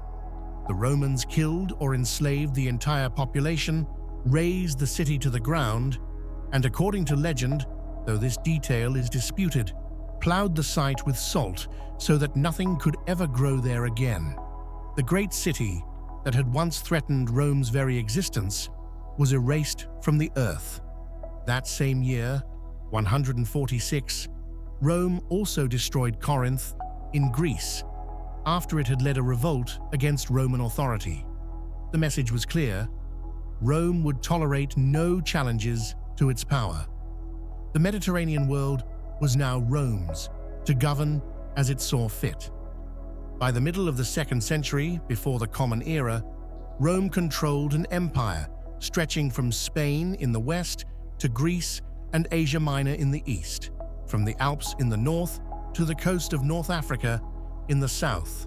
It was an achievement unprecedented in scale, an empire larger than anything the Mediterranean world had previously seen, rivaling even Alexander's conquests in extent. But this rapid expansion brought new problems. Governing such vast territories required new administrative structures.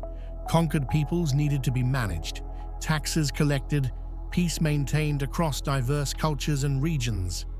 The influx of wealth from these conquests enriched some Romans enormously while leaving others, particularly small farmers who had served in the armies, impoverished.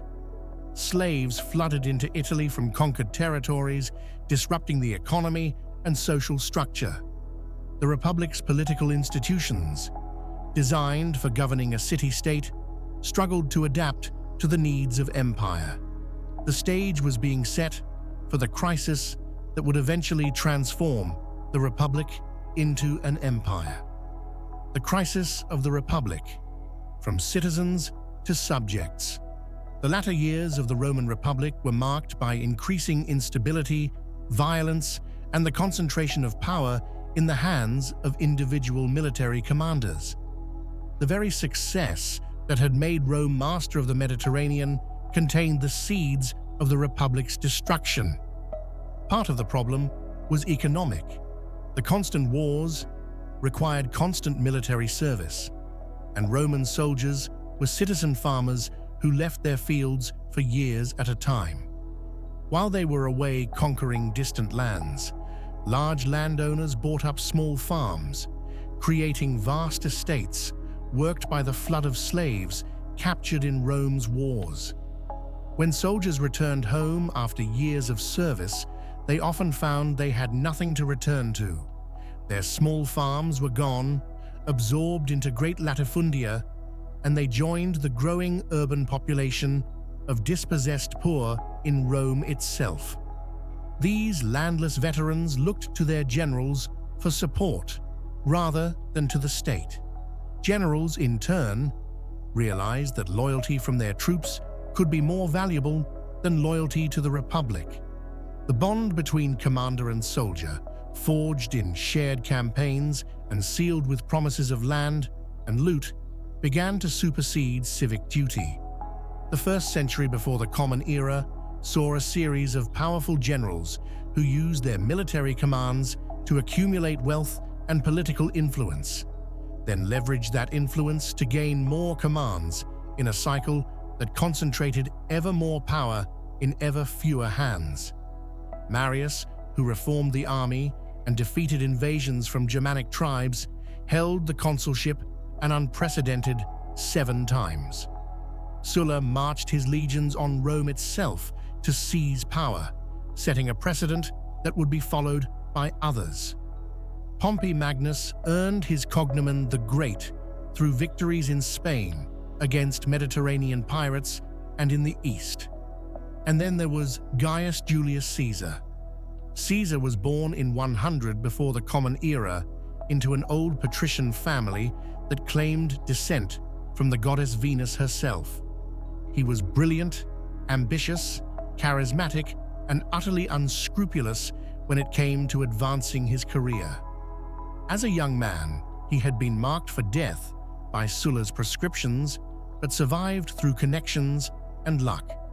He rose through the cursus honorum, the sequence of political offices that defined a Roman political career, distinguishing himself as a skilled orator, a generous patron, and a man deeply in debt from his lavish spending to win popular support.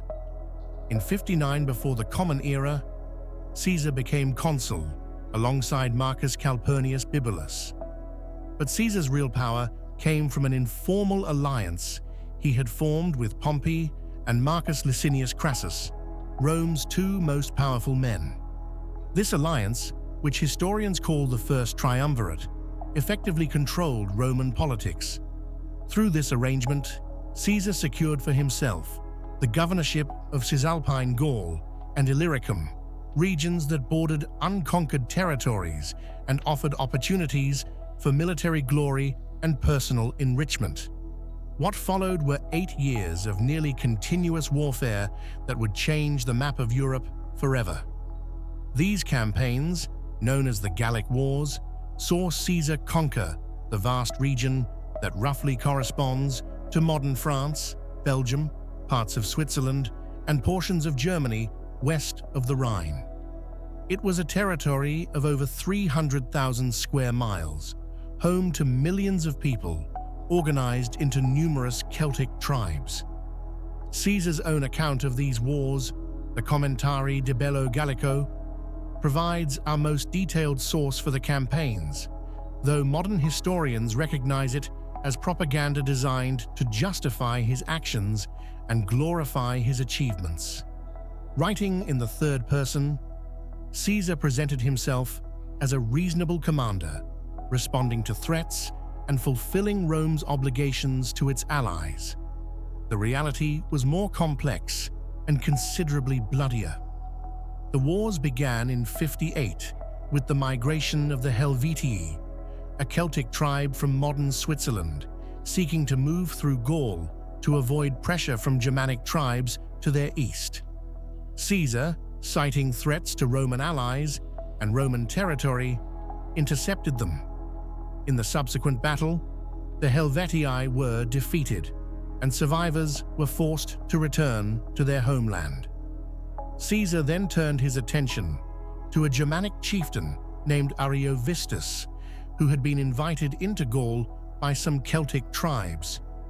Defeating Ariovistus gave Caesar control over parts of eastern Gaul and established him as a major power in the region.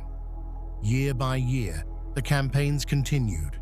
In 57, Caesar moved north into what is now Belgium, fighting the Belgic tribes who had formed a confederation to resist Roman expansion. The fighting was fierce. Caesar himself admitted that the Belgi were the bravest of all the Gallic peoples, but Roman discipline and tactics prevailed. In 56, Caesar campaigned along the Atlantic coast, defeating the Veneti, a seafaring people whose ships and naval expertise initially gave them an advantage. Caesar built his own fleet and won a decisive naval victory. In 55 and 54, Caesar undertook expeditions that were as much about propaganda and prestige as military necessity. He built a bridge across the Rhine River, marched his army into Germanic territory for a brief campaign, then withdrew back to Gaul and destroyed the bridge. It was a demonstration of Roman power, a message that Rome could strike anywhere it chose. That same year, he launched an expedition to Britain, the mysterious island at the edge of the known world. The first expedition was more a raid than a conquest, but Caesar returned the next year with a larger force, penetrated inland, defeated British tribes, and extracted promises of tribute before returning to Gaul. These expeditions to Germany and Britain, though they resulted in no permanent conquests, electrified public opinion in Rome. Caesar had gone beyond the boundaries of the civilized world, had ventured into realms that existed more in myth than reality for most Romans. The Senate voted him unprecedented honors, decreeing 20 days of public thanksgiving for his achievements. But the campaigns took a dark turn. In 53, a rebellion began among the Gallic tribes, sparked by resentment of Roman occupation and exploitation. The following year, in 52, these rebellions coalesced under a single leader, Vercingetorix, chieftain of the Arverni tribe. For the first time, Caesar faced a unified Gallic resistance, led by a capable commander who understood both Gallic and Roman methods of warfare. Vercingetorix adopted a scorched earth strategy, destroying supplies and fortified positions to deny them to the Romans, avoiding pitched battles where Rome's disciplined legions had the advantage. For a time, the strategy worked. Caesar's army, spread across Gaul in winter quarters, found itself in serious difficulty. Roman supply lines were threatened, and several detachments were besieged by Gallic forces. But Caesar demonstrated the qualities that made him one of history's great generals. He moved with extraordinary speed, relieving besieged positions, keeping his forces concentrated and mobile, never allowing Vercingetorix to isolate and destroy individual Roman units.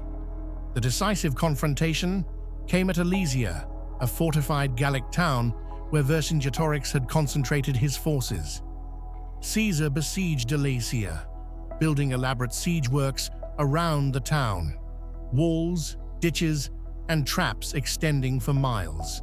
But then he learned that a massive Gallic relief army was approaching to break the siege from outside. So Caesar did something almost unprecedented. He built a second set of fortifications facing outward, creating walls and defenses that surrounded his own army. When the relief force arrived, estimated at perhaps 250,000 warriors, Caesar found himself besieged while besieging, fighting on two fronts simultaneously. The battle that followed was desperate and confused, with the Gauls attacking from both inside Alesia and from the relief force outside, while Caesar's legions held the fortifications between them. But Roman engineering, discipline, and Caesar's personal leadership proved decisive. The Gauls were defeated on both fronts, the relief army dispersed, and Vercingetorix surrendered. The Gallic Wars were over. The cost had been staggering. Plutarch claimed that Caesar's forces fought 300 tribes, conquered 800 cities, and faced 3 million enemies, of whom 1 million were killed and another million enslaved. Modern historians regard these numbers as exaggerations, but even more conservative estimates suggest catastrophic losses for the Gallic peoples. Perhaps a sixth of Gaul's population died during the wars, and another sixth were sold into slavery. Entire tribes were destroyed or displaced. It was conquest on a massive, brutal scale. But for Caesar, the wars had been spectacularly successful. He had conquered a territory larger than Italy itself. He had amassed enormous wealth from plunder and the sale of slaves. His soldiers, enriched by their share of the booty and bound to him by years of shared campaigning, were utterly loyal to him personally. He had become the most famous general in Rome, his victories celebrated throughout the Republic. And this, ultimately, would break the Republic, because Caesar's success threatened other powerful men, particularly Pompey, who had been Rome's greatest general until Caesar's Gallic campaigns eclipsed his achievements. The informal alliance of the triumvirate had dissolved. Crassus had died, leading an army against the Parthian Empire in 53, and the personal connection between Caesar and Pompey, a marriage alliance through Caesar's daughter Julia, had ended with her death in 54. The Senate, dominated by conservatives who feared Caesar's power and popularity, demanded that he disband his army and return to Rome as a private citizen. Caesar countered that he should be allowed to stand for consul while still commanding his legions. When negotiations broke down, and it became clear that Caesar would face prosecution and political destruction if he returned without his army, he made his choice. On January 10th, 49 before the Common Era, Caesar led his army across the Rubicon River, the boundary between his province of Gaul and Italy proper. By law, no general could bring an army into Italy without permission from the Senate. By crossing the Rubicon with his legions, Caesar committed treason and began a civil war. The phrase he allegedly spoke as he crossed, "Alea iacta est," the die is cast, has echoed through history as the moment when the point of no return is passed, when a fateful decision is made from which there can be no retreat. The civil war that followed pitted Caesar against Pompey and the forces of the Senate. It ranged across the Mediterranean world, from Italy to Spain to Greece to Egypt. Despite Pompey's superior numbers and resources, Caesar's veterans and his own tactical genius carried the day. At Pharsalus in Greece in 48, Caesar defeated Pompey decisively. Pompey fled to Egypt seeking refuge, but the Egyptian court, hoping to curry favor with the victor, murdered him and sent his severed head to Caesar as a gift. Caesar pursued his remaining enemies across the Mediterranean, defeating them in Africa and Spain. By 45, he stood supreme, the undisputed master of Rome and its empire. The Senate showered him with honors and titles. He was made dictator, initially for defined periods, but eventually for life. He held consulships, tribunician powers, and other offices simultaneously. Statues were erected to him, his image appeared on coins, and the month of his birth was renamed Julius in his honor, July as we still call it today. Caesar initiated numerous reforms. He revised the calendar, creating the Julian calendar that, with minor modifications, we still use. He granted citizenship to many in the provinces, distributed land to veterans, reformed the grain dole, and undertook massive public works projects. He planned expeditions to expand the empire further, to Parthia in the east and to Germany in the north. But he also concentrated unprecedented power in his own hands. And while he maintained the forms of the Republic, the Senate still met, consuls were still elected, everyone knew these were empty rituals. Real power resided with Caesar alone. He was, in everything but name, a king. And Romans had sworn, 500 years earlier, when they expelled the Tarquins, that they would never again endure a king.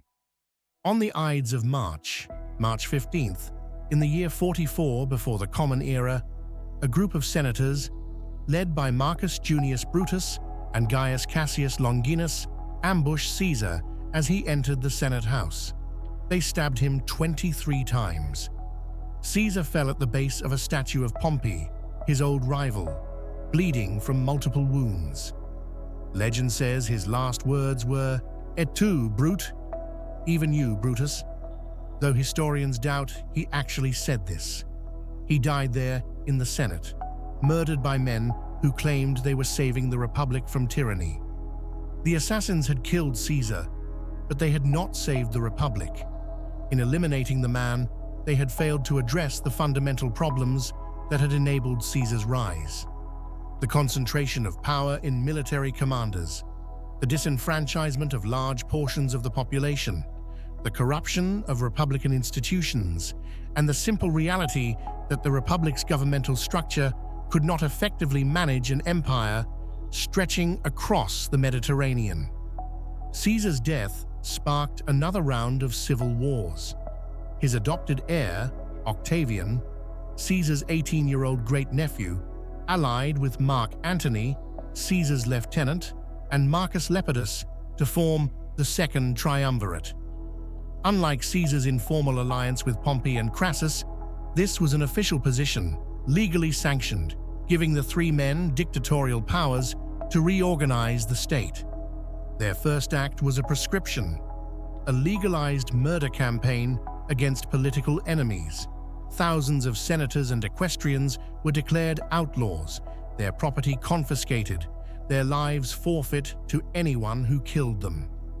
The proscriptions were motivated partly by revenge, partly by the need to fund armies, and partly by simple elimination of rivals. Among the victims was Cicero, the great orator and defender of the Republic, killed by soldiers sent by Antony while trying to flee Italy. In 42, before the Common Era, at Philippi in Greece, Octavian and Antony defeated the forces led by Brutus and Cassius. Both assassins of Caesar died in the aftermath, Cassius by suicide after a premature report of defeat, Brutus after his own forces were crushed. The Republic's last defenders were gone. The triumvirate divided the empire between them. Antony took the east, Octavian the west, and Lepidus received Africa. But this arrangement, like the first triumvirate, was inherently unstable. Lepidus was eventually pushed aside, and the inevitable confrontation between Octavian and Antony approached. Antony had allied himself with Cleopatra VII, Queen of Egypt and the last of the Ptolemaic dynasty. Their relationship was political and personal, and they had children together. Antony's Eastern orientation, his adoption of some Egyptian royal customs, and his association with a foreign queen gave Octavian propaganda opportunities he exploited ruthlessly. Octavian portrayed Antony as having abandoned Rome for Eastern decadence, as being under the spell of a foreign sorceress, as planning to move the capital to Alexandria. In 31 before the Common Era, the forces of Octavian and Antony met at Actium, off the western coast of Greece. The naval battle was not particularly impressive militarily.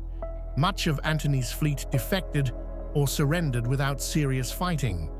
Antony and Cleopatra escaped back to Egypt, but they knew their cause was lost. The following year, as Octavian's forces closed in on Alexandria, both committed suicide rather than face capture. With their deaths, Octavian stood alone atop the Roman world. But Octavian had learned from Caesar's fate. Caesar had held power openly, had accepted titles and honors that made his autocracy obvious, and had died for it. Octavian would be more subtle. Over the next several years, he carefully constructed a new system of government that maintained republican forms while concentrating real power in his hands. In 27 before the Common Era, Octavian appeared before the Senate and made a great show of returning the state to senatorial control, of restoring the Republic. The Senate, grateful or intimidated or both, showered him with honors and granted him proconsular authority over most of the military provinces. They gave him a new name, Augustus, meaning the revered one, a title with religious overtones but without the baggage of king or dictator. Augustus, as Octavian was now known, held no offices that were technically unconstitutional. He was consul, or held tribunician power, or proconsular imperium, all traditional republican positions, but he held them simultaneously for life and with special grants of authority that made him supreme. He commanded all the armies, controlled the treasury, shaped legislation, and appointed officials. The Senate still met and voted, but only on matters Augustus allowed, and always with the understanding that real power resided with the princeps, the first citizen, as Augustus styled himself. It was a brilliant political fiction, this illusion of republican government clothing the reality of autocracy. Romans could tell themselves they still lived in a republic, that the old institutions still functioned, that they remained citizens rather than subjects. But everyone knew where real power lay. The republic was dead. The empire had been born. The Augustan settlement, building an empire of peace. Augustus ruled for over 40 years, dying in 14 of the Common Era at the age of 76. Those 40 years transformed Rome from a republic racked by civil wars into a stable empire. It was during Augustus's reign that Rome entered what would later be called the Pax Romana, the Roman peace. 2 centuries of relative stability and prosperity unprecedented in the ancient world. Augustus's achievements were remarkable in their scope and lasting impact. He reorganized the army, creating a professional standing force with fixed terms of enlistment, regular pay, and pensions funded by the state treasury rather than by individual generals. This reform ensured that soldiers' loyalty belonged to the state and the emperor rather than to their immediate commanders, reducing the risk of civil war that had plagued the late Republic. He reorganized the provinces, dividing them between senatorial provinces governed by the Senate and imperial provinces under his direct control. The imperial provinces were generally those with significant military forces, ensuring Augustus controlled the armies. He created an efficient system for tax collection, replacing the corrupt and exploitative practices of the late Republic with a more regular system. A census was conducted across the empire, providing information needed for rational administration and taxation. Augustus undertook massive building programs in Rome itself. He found Rome a city of brick, he claimed, and left it a city of marble. New temples, public buildings, aqueducts, roads, and monuments transformed the capital. The Campus Martius area was developed with impressive structures, including the Pantheon and the Mausoleum of Augustus. The Roman Forum was expanded and beautified. Throughout the empire, Roman-style cities were founded, or existing cities were provided with Roman infrastructure, roads, aqueducts, amphitheaters, baths, and forums. The road network was standardized and expanded. By 200 after the Common Era, Roman roads would extend for about 80,000 kilometers of paved roads, with a total road network of over 400,000 kilometers connecting every corner of the empire. These weren't simple dirt paths. Roman roads were engineering marvels, built in multiple layers with foundations designed for durability and drainage. They were constructed straight wherever possible, cutting through obstacles rather than going around them. Engineers tunneled through mountains, bridged rivers, and raised causeways across marshes. The roads facilitated rapid movement of armies, swift communication of official messages through the Cursus Publicus, the imperial post, and increasing commercial traffic that bound the empire's economy together. The Via Appia, originally built in 312 before the Common Era, connected Rome to southern Italy. The Via Aurelia ran along the western coast to southern Gaul. The Via Flaminia headed north to Ariminum. These and dozens of other named roads formed arterial highways from which thousands of smaller roads branched, until there truly was no significant settlement in the empire that could not be reached by Roman road. The saying, "all roads lead to Rome," was literally true.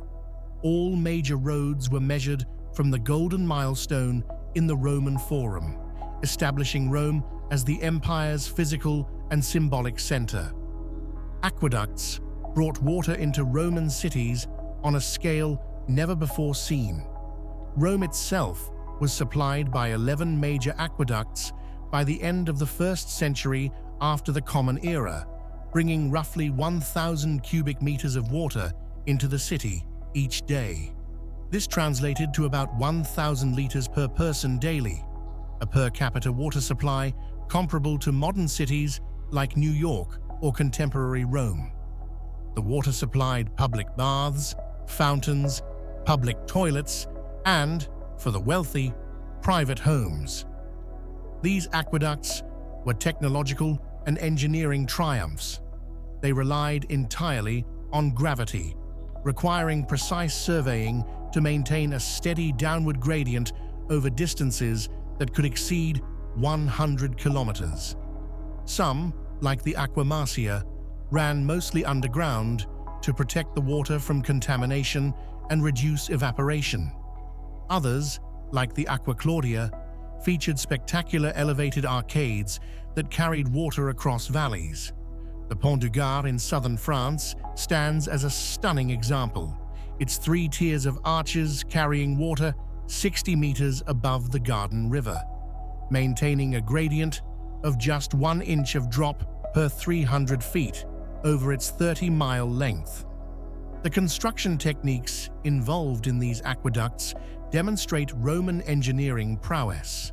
When facing valleys too wide to bridge economically, engineers used inverted siphons, allowing water to descend into valleys and rise again on the other side through pressure.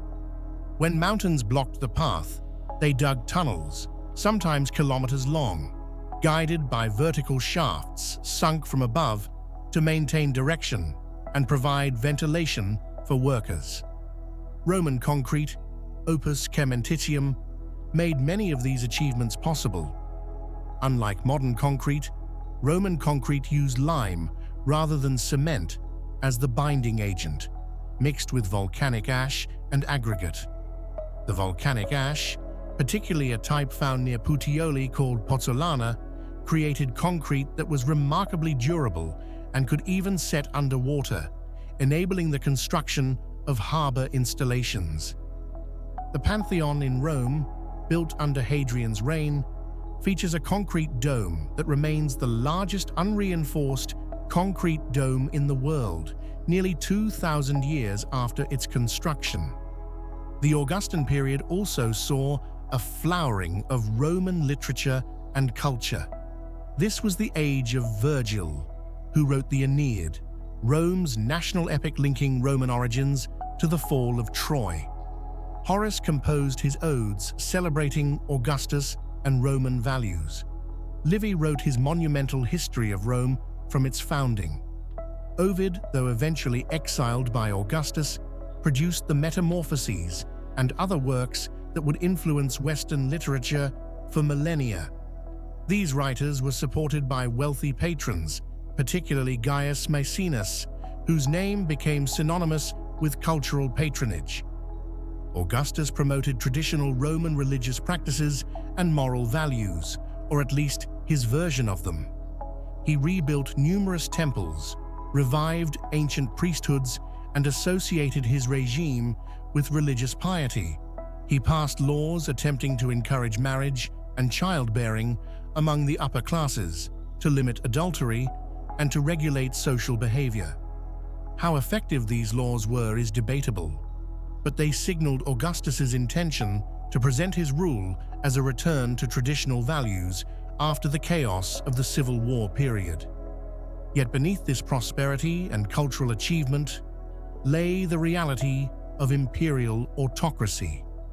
Augustus controlled succession, attempting to ensure his regime would outlast him. He adopted his stepson Tiberius as his heir after the deaths of his preferred successors. He maintained a Praetorian Guard, an elite military unit stationed in Rome itself, supposedly for his protection, but effectively serving as a military force to back his authority in the capital. He controlled information, suppressing works and ideas that challenged his power.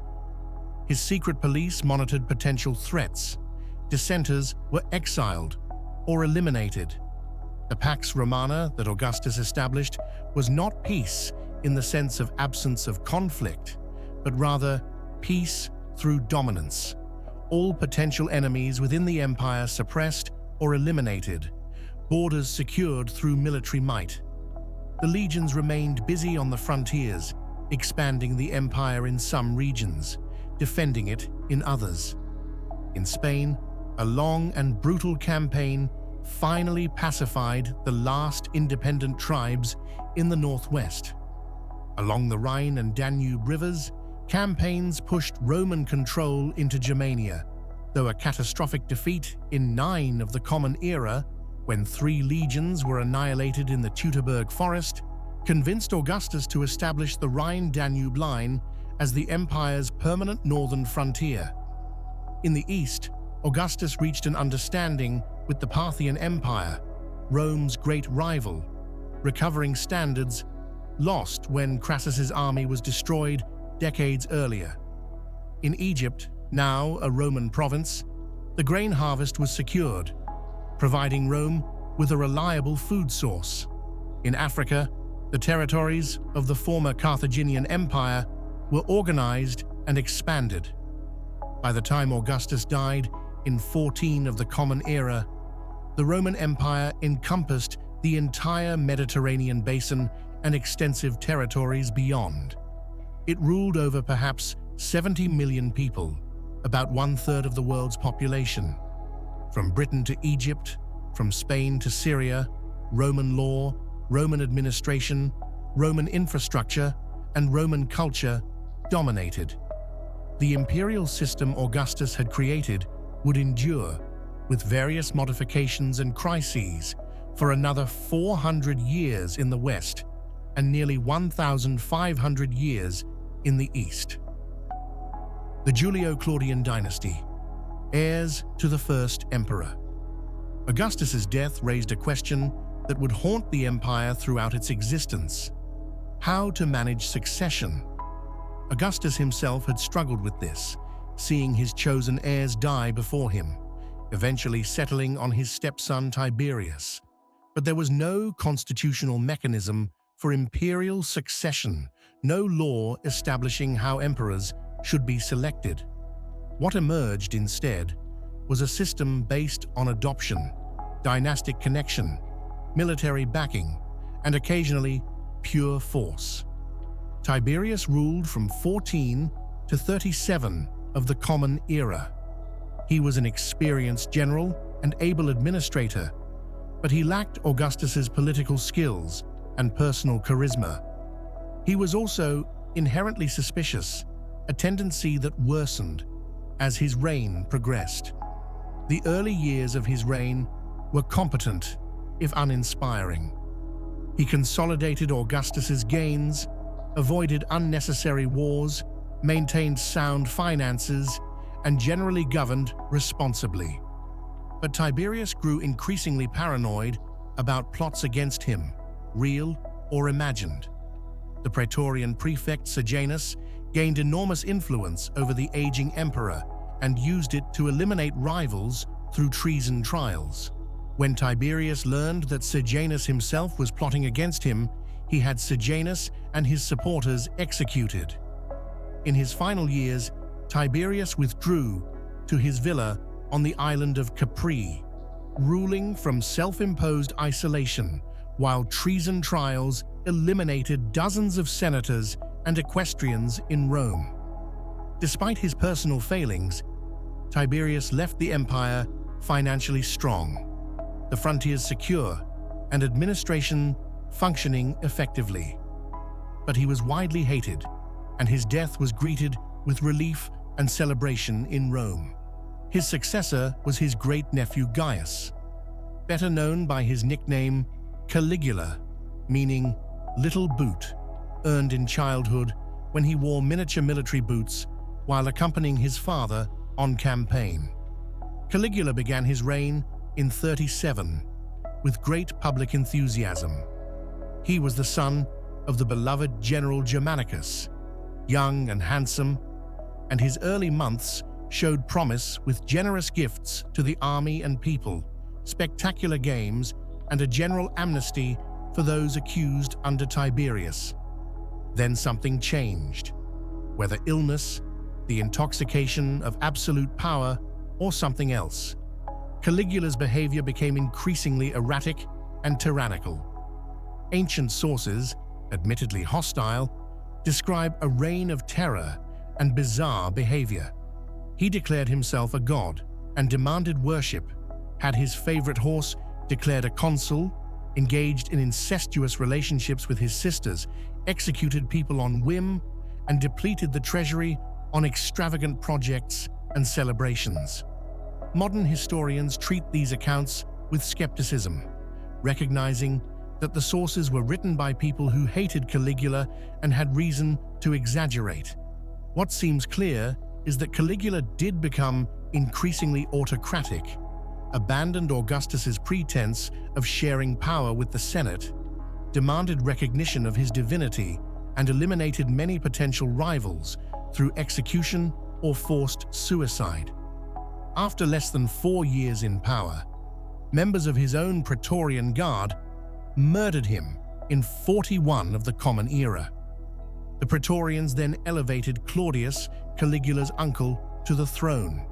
Claudius had survived previous purges, partly because he was viewed as harmless. He had physical disabilities, including a limp and slight stammer, that led many to dismiss him as weak or incompetent. In reality, Claudius was intelligent and learned, having spent years studying history, while other members of his family pursued political careers. Claudius proved a more capable emperor than expected. He expanded the empire significantly, most notably with the conquest of Britain in 43, the first successful invasion of the island since Caesar's expeditions a century earlier. He reformed the administration, creating a bureaucracy staffed increasingly by freedmen who owed their positions to the emperor rather than to senatorial families. He improved Rome's port facilities, undertook major public works, including new aqueducts, and generally governed competently. But Claudius's personal life was turbulent, marked by marriages to women who wielded considerable power and influence.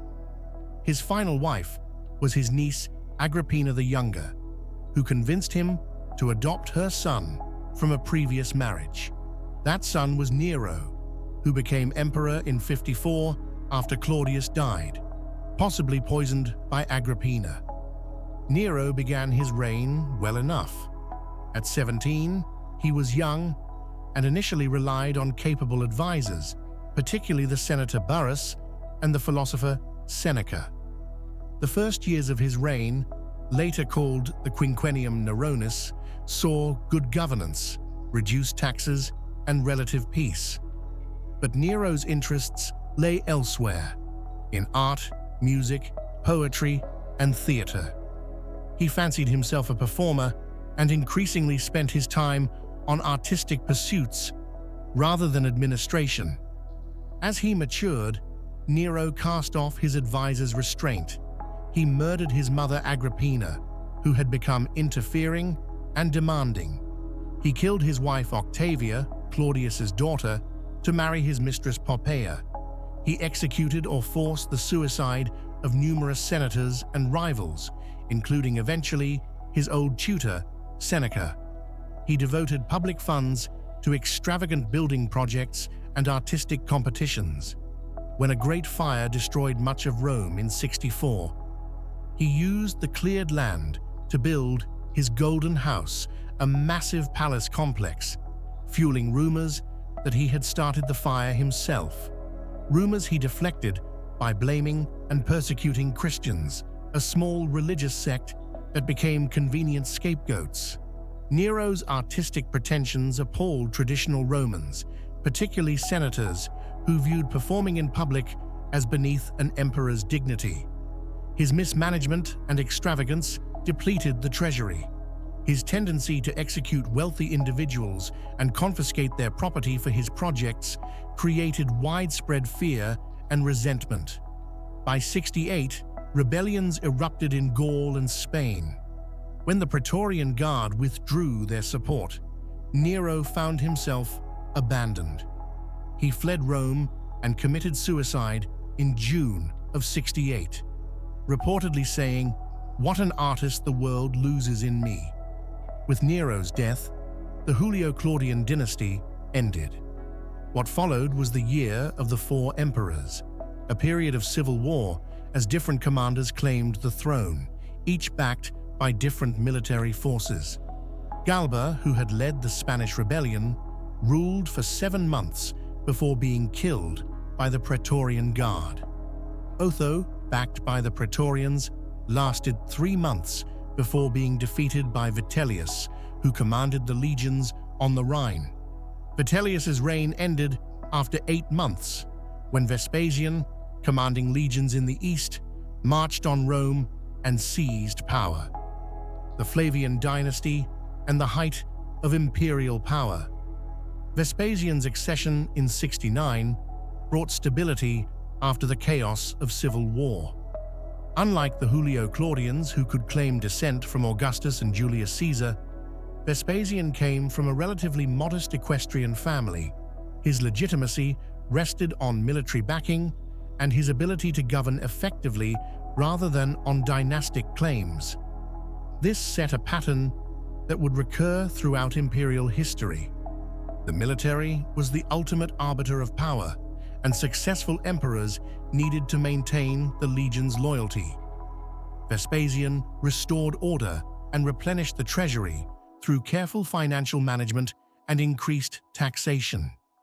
He undertook major building projects, most famously beginning construction of the Flavian Amphitheater, the building we call the Colosseum. This enormous structure, capable of holding 50,000 spectators, was built partly on the site of Nero's Golden House, symbolically replacing Nero's private extravagance with a public building for the people.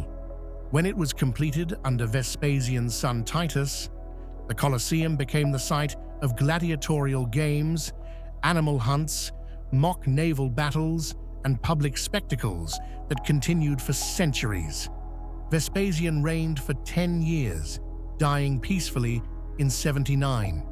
His son Titus succeeded him smoothly, the first time a son had peacefully succeeded his father as emperor. Titus's reign was brief, just 2 years, but memorable. In 79, Mount Vesuvius erupted, burying the cities of Pompeii and Herculaneum under volcanic ash and pyroclastic flows. Titus organized relief efforts for survivors. The following year, a fire destroyed much of Rome, and again, Titus led reconstruction efforts. His generosity and personal engagement with these disasters made him popular, and his early death in 81 was genuinely mourned. His brother Domitian succeeded him and ruled for 15 years. Domitian was an effective administrator and military commander, securing the northern frontiers and reorganizing provinces. But he was also suspicious and autocratic, demanding to be addressed as Lord and God, conducting treason trials against senators, and maintaining an atmosphere of fear. In 96, a palace conspiracy resulted in his assassination. The Senate immediately elevated Marcus Cocceius Nerva, an elderly senator, to the throne. Nerva's reign was brief. He was already 66 when he became emperor and died after barely 16 months, but significant. He inaugurated what would be called the era of the 5 good emperors, a period from 96 to 180, when the empire would be ruled by a succession of capable emperors who brought the Roman world to its zenith of power, prosperity, and territorial extent. Nerva established a new principle for succession. Rather than passing power to a biological son, he adopted an accomplished adult and designated him as heir. He adopted Trajan, the capable governor of Upper Germany, ensuring military support and a competent successor. When Nerva died in 98, Trajan became the first emperor from outside Italy, having been born in the province of Hispania. Trajan ruled for 19 years and became one of Rome's most celebrated emperors. He was a soldier's emperor, personally leading campaigns and sharing the hardships of his troops. Under Trajan, the empire reached its maximum territorial extent. He conquered Dacia, the region roughly corresponding to modern Romania, after 2 hard-fought wars. The conquest brought enormous wealth from Dacian gold mines and new territories for settlement. The Dacian Wars were commemorated by Trajan's Column in Rome, a massive monument featuring a spiraling relief depicting the campaigns in extraordinary detail. Trajan also campaigned in the east against the Parthian Empire, Rome's great rival. He captured Ctesiphon, the Parthian capital, and created new provinces of Armenia and Mesopotamia, pushing Roman control to the Persian Gulf. It was the empire's greatest eastern extent, though these conquests would prove difficult to hold. At home, Trajan undertook massive building projects. He constructed a new forum in Rome, Trajan's Forum, larger and more grand than any previous forum. This massive complex included a basilica, temples, libraries, and the famous Trajan's Column, standing 123 feet high.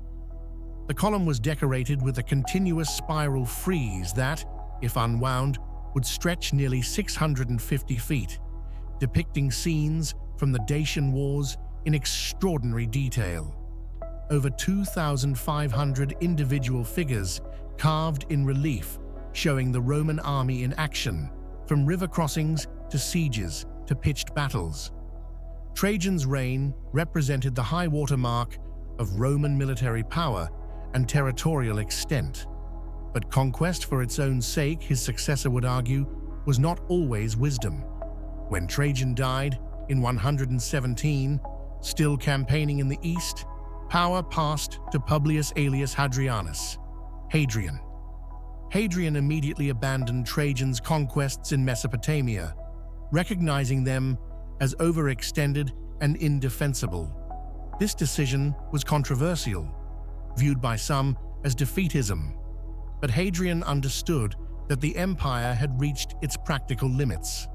Further expansion would strain resources without providing commensurate benefits. Instead, Hadrian focused on consolidation, on making secure what Rome already held. Hadrian was perhaps the most cultured and intellectually curious of all Roman emperors. He was a passionate admirer of Greek civilization, so much so that he wore a Greek-style beard, breaking with Roman tradition. He traveled incessantly throughout his 21-year reign, spending more time in the provinces than in Rome itself. He visited Britain, Gaul, Spain, North Africa, Egypt, Syria, Asia Minor, and Greece, inspecting frontiers, reorganizing administrations, founding cities, and building monuments. In Britain, beginning in 122, Hadrian ordered the construction of the most famous monument bearing his name, Hadrian's Wall. This massive fortification stretched 73 miles across the width of northern Britain, from Wallsend on the River Tyne in the east to Bowness on Solway in the west. It marked the northernmost permanent frontier of the Roman Empire. The wall itself was initially planned to be 10 Roman feet wide, though this was later reduced to approximately 8 feet. It rose to heights of 15 to 20 feet in places, constructed of carefully fitted stone blocks. In front of the wall, on the northern side, was a massive ditch, roughly 27 feet wide and 9 feet deep, except where natural crags made such excavation unnecessary. Behind the wall to the south, an earthwork called the vallum, a flat-bottomed ditch flanked by 2 huge mounds, marked the southern edge of the military zone. At every Roman mile along the wall stood a mile castle, a fortified gatehouse that housed between 12 and 20 soldiers and provided a controlled crossing point through the frontier. Between each pair of mile castles were 2 turrets, small watchtowers spaced roughly 1/3 of a mile apart, providing observation posts for guards who could signal warnings of approaching threats. Additionally, 16 larger forts were built along or just south of the wall, each capable of housing between 500 and 1,000 troops, entire auxiliary cohorts that could respond quickly to any incursion. The construction of Hadrian's Wall was a monumental undertaking. 3 legions carried out the work: the 2nd Augusta, the 6th Victrix, and the 20th Valeria Victrix, totaling approximately 15,000 legionaries. These soldiers were not just fighters, but skilled craftsmen, surveyors, engineers, masons, and carpenters. The wall took approximately 6 years to complete in its initial form, though modifications and extensions continued for years afterward. The wall's purpose was multifaceted. It served as a defensive barrier, certainly, making raids from the north more difficult, but it was also a customs barrier, controlling the movement of people and goods across the frontier, enabling Rome to tax trade. Most importantly, perhaps, it was a psychological statement, a massive, imposing structure that demonstrated Roman power and engineering prowess to peoples on both sides of the frontier. Some evidence suggests it may have been plastered and whitewashed so that it would shine brilliantly in the sunlight, visible for miles across the countryside as an unmistakable symbol of imperial might. Hadrian's Wall would stand as Rome's northern frontier in Britain for nearly 3 centuries, until the empire's final withdrawal from the island around 410. Today, it remains the best-preserved frontier structure of the entire Roman Empire, designated as a UNESCO World Heritage Site, a testament to Roman engineering and the vision of an emperor who understood that defending what you have is sometimes wiser than seeking to conquer more. Hadrian's building projects extended far beyond Britain. He rebuilt the Pantheon in Rome after it had been damaged by fire, creating the magnificent dome structure that still stands today as one of the finest examples of Roman architecture. The Pantheon's dome, 142 feet in diameter, was the largest dome in the world for more than 1,300 years. Made of concrete, it featured an oculus, a circular opening at the top 27 feet across that provides the building's only natural light and creates a dramatic interplay of light and shadow throughout the day. Near Rome, at Tivoli, Hadrian constructed his Villa Adriana. This was not merely a residence, but an entire complex spread across more than a square kilometer, larger than the city of Pompeii. It included palaces, theaters, temples, libraries, baths, and gardens, incorporating architectural elements from across the empire. Egyptian, Greek, and Roman styles blended together. The villa contained innovative features like a maritime theater, a circular structure surrounded by a water-filled moat that could only be accessed by removable bridges, creating a private island retreat within the retreat. Hadrian died in 138 after a prolonged illness, having designated Antoninus Pius as his successor. Antoninus ruled for 23 years, a reign remarkable for its peace and stability. He avoided unnecessary military adventures, governed efficiently, maintained full treasury reserves, and died peacefully in his bed, an increasingly rare achievement for Roman emperors. His reign was so tranquil that the historian Edward Gibbon later wrote that during the period from Nerva to Marcus Aurelius, the human race was happier and more prosperous than at any other time in history. But that golden age would face its greatest test under Antoninus's successor, Marcus Aurelius, who became emperor in 161. Marcus was a philosopher, deeply committed to Stoic philosophy, a school of thought that emphasized virtue, reason, duty, and acceptance of fate. He had spent years studying philosophy rather than military arts, yet his reign would be dominated by war and crisis. Marcus ruled jointly at first with Lucius Verus, who had been adopted alongside him by Antoninus. When Parthia invaded Syria in 161, threatening Rome's eastern provinces, Verus was sent to command the response. The war lasted until 166, ending with Roman victory and the sack of the Parthian capital, Ctesiphon. But the returning legions brought back something far more devastating than any military defeat: plague.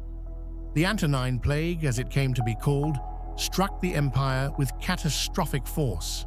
Modern scholars debate its nature. It may have been smallpox, measles, or another disease, but its effects were undeniable. The plague raged throughout the empire for years, perhaps decades. Ancient sources, though prone to exaggeration, suggest millions died. Modern estimates propose that 5 to 10 million people perished, roughly 5 to 10% of the empire's total population. Cities were depopulated. The army lost thousands of soldiers. The economy suffered severe disruption as agricultural labor shortages drove up food prices. While the empire reeled from plague, barbarian tribes beyond the Danube River saw opportunity.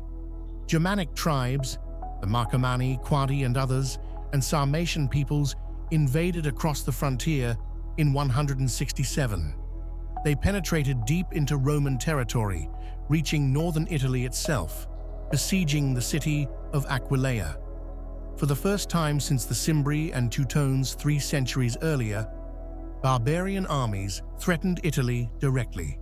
Marcus Aurelius spent the rest of his life, nearly 15 years, fighting to restore the Danube frontier. He sold personal possessions from the imperial palace to raise funds for the war effort. He recruited gladiators and slaves into the army to replace plague losses. He personally took command of the legions, spending year after year in military camps along the frontier, enduring harsh conditions, directing campaigns, and gradually pushing back the invaders. It was during these campaigns, in the hardship of military life, far from the comforts of Rome and the philosophical discussions he preferred, that Marcus wrote his Meditations. Originally titled To Himself, these personal writings were never intended for publication. They were private reflections, exercises in Stoic philosophy, reminders to himself of how to live virtuously despite the difficulties he faced. The Meditations reveal a mind wrestling with duty and desire, with the gap between philosophical ideals and practical realities. Marcus reminds himself constantly to focus on what he can control, his own thoughts and actions, and to accept what he cannot control. He writes of the transience of all things, the inevitability of death, the importance of reason over passion, the need to treat others with justice and compassion even when they are difficult or hostile. You have power over your mind, not outside events, he wrote. Realize this and you will find strength, and elsewhere. The happiness of your life depends upon the quality of your thoughts. And when you arise in the morning, think of what a precious privilege it is to be alive, to breathe, to think, to enjoy, to love. These were not abstract philosophical musings, but practical advice for dealing with the immense pressures of imperial rule during a time of crisis. Marcus faced plague, war, economic disruption, the loss of friends and family, the constant burden of decision-making, where every choice affected millions of lives. His Meditations show how he tried to maintain his equilibrium, to remain rational and compassionate, to fulfill his duties without being crushed by them. The wars on the Danube continued year after year. Marcus won victories, pushed the barbarians back across the frontier, established new defensive positions. He planned to expand Roman territory northward, to create new provinces in what is now Slovakia and Austria, pushing the frontier to more defensible positions. But before he could complete these plans, he died in 180 at his military headquarters, probably at Vindobona, modern Vienna, or possibly at Sirmium in Pannonia. He was 58 years old and had reigned for 19 years, the longest reign since Tiberius. Marcus Aurelius is remembered as the last of the 5 good emperors and as the philosopher emperor, a ruler who tried to govern according to philosophical principles. His Meditations have been read continuously for nearly 2,000 years, inspiring countless readers with their wisdom and humanity. Leaders and ordinary people alike have found solace and guidance in his words. The book remains one of the most influential works of philosophy ever written, a testament to one man's effort to live well under the most challenging circumstances. But Marcus's death also marked the end of an era. The Pax Romana, that 200-year period of relative peace and prosperity that began with Augustus, ended with Marcus Aurelius. His son and successor, Commodus, would prove to be one of Rome's worst emperors, paranoid, cruel, and incompetent. The empire would survive, would even thrive again under later rulers, but it would never quite recapture the stability and confidence of the Antonine Age. The pinnacle of Roman achievement: infrastructure, law, and culture. To understand the Roman Empire's profound impact on human civilization, we must look beyond military conquests and political drama to examine what Romans actually built, both physically and intellectually. The empire's true genius lay not just in conquering territory, but in creating systems, administrative, legal, engineering, and cultural, that would outlast the empire itself and shape the development of Western civilization for millennia. Roman engineering and architecture stand among humanity's greatest achievements. The scale and sophistication of Roman construction projects were not matched again in Europe until the Industrial Revolution, more than 1,000 years after Rome's fall.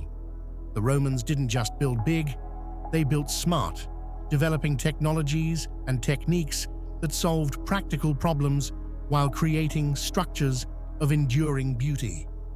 Consider the road system. By the height of the empire in the 2nd century, Rome had constructed approximately 50,000 miles of paved roads, forming an interconnected network that linked every major city and military outpost from Britain to Mesopotamia, from the Danube to the Sahara. These were not simple paths, but sophisticated engineered highways built to last centuries. A typical Roman road was constructed in layers. First, workers would excavate a trench, sometimes several feet deep, removing soft soil down to bedrock or stable ground.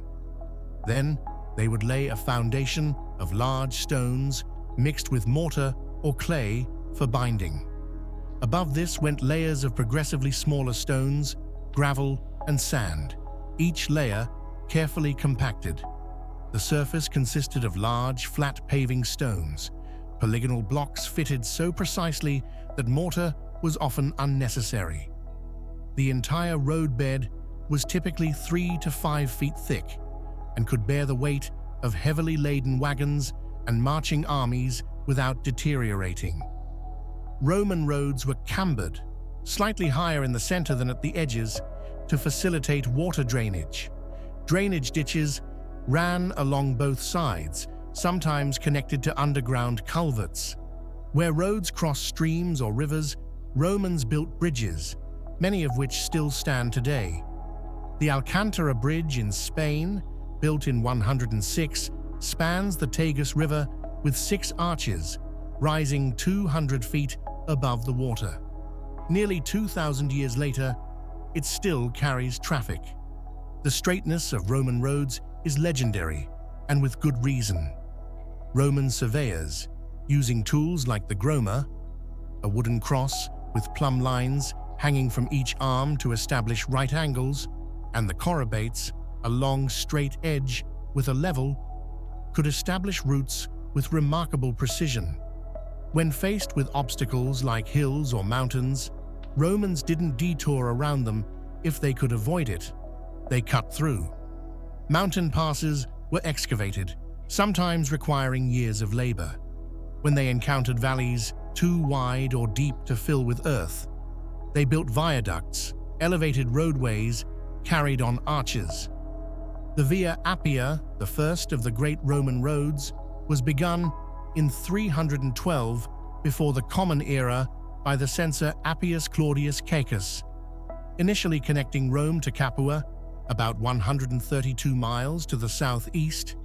It was later extended to Brundisium, making it the main route to Rome's eastern provinces and a critical military and commercial highway. Much of the Via Appia survives today, still paved with its original stone blocks, still following its original line, still usable after 23 centuries. These roads served multiple purposes. Militarily, They enabled rapid deployment of legions to trouble spots anywhere in the empire.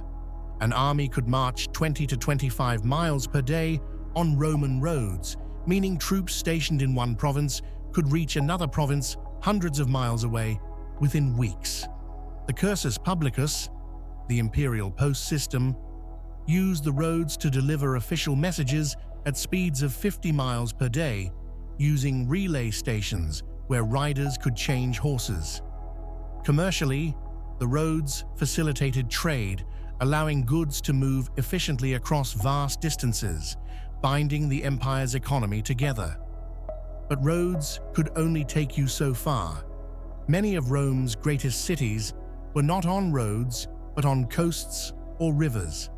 For maritime trade and naval operations, Rome needed harbors.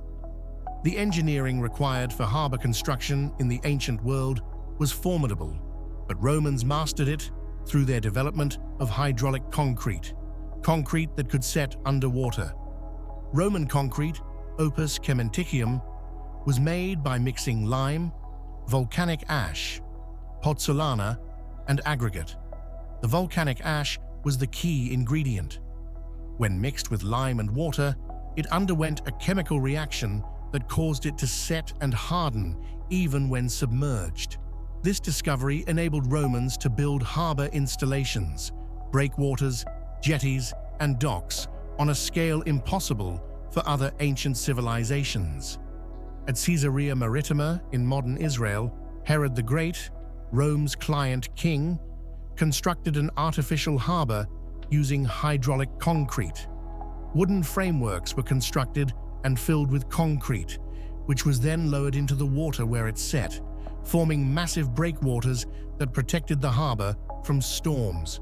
At Portus, Rome's main port near Ostia, later emperors expanded the harbor using similar techniques, creating basins that could accommodate hundreds of ships simultaneously.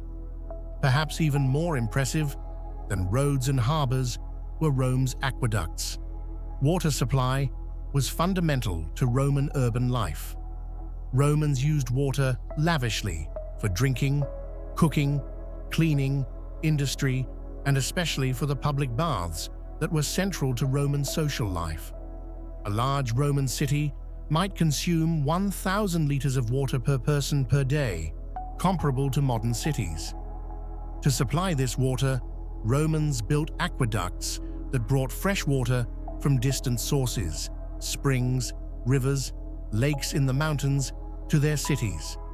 The engineering challenges were enormous. Aqueducts had to maintain a steady, gentle downward gradient over distances that could exceed 60 miles, requiring extraordinarily precise surveying. The gradient was typically around 1 foot of drop per 300 feet of horizontal distance, just enough to keep water flowing, but not so steep that it would erode the channel. Rome itself was supplied by 11 major aqueducts by the end of the 1st century after the Common Era. The Aqua Claudia and Aqua Annio Novus, both completed under Emperor Claudius in 52, brought water from sources nearly 45 miles away, entering the city on towering arcades that rose over 100 feet high. The Aqua Marcia, built in 144 before the Common Era, was praised by the writer Frontinus for the excellence and coldness of its water. It came from springs high in the Apennines and remained at mountain temperature even after traveling 55 miles to Rome. Most of an aqueduct's length was underground or at ground level, following the contours of the land. Only when crossing valleys did aqueducts require elevated arcades, the spectacular multi-tiered arched structures we typically envision when we think of Roman aqueducts.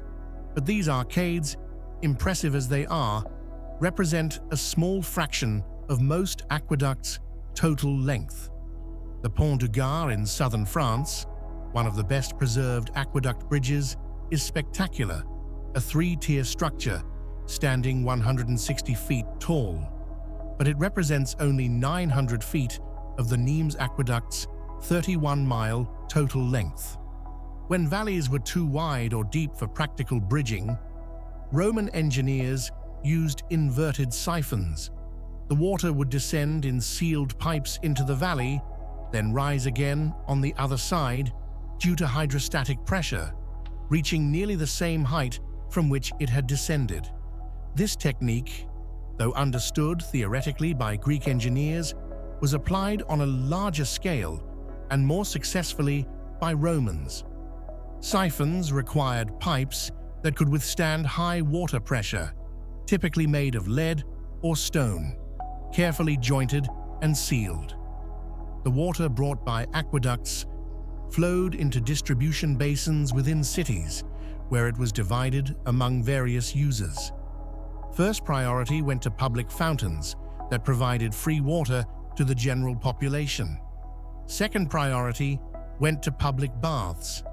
Only after these public needs were met was water allocated to private users, wealthy households, workshops, and industries, who paid fees for the privilege. This prioritization ensured that even the poorest citizens had access to clean water, a public health benefit that contributed to Rome's relatively high population densities. Public baths, thermae, were among the most important social institutions in Roman society. These were not merely places to wash, but elaborate complexes that served as community centers.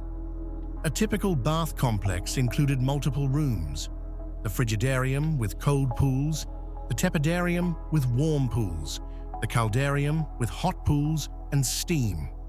There were also palaestrae for exercise, libraries, gardens, shops, and food stalls. The imperial baths in Rome were enormous. The baths of Caracalla, completed in 216, could accommodate 1,600 bathers at once. The complex covered 27 acres and included not just bathing rooms, but libraries, art galleries, shops, and gardens. The central bathing hall rose to a height of 128 feet, covered by 3 massive concrete cross vaults. The baths of Diocletian, built in the early 4th century, were even larger, able to serve 3,000 people simultaneously. Heating these baths required sophisticated technology. Romans developed the Hippocos system, an early form of central heating. Floors were raised on small pillars, creating a space underneath.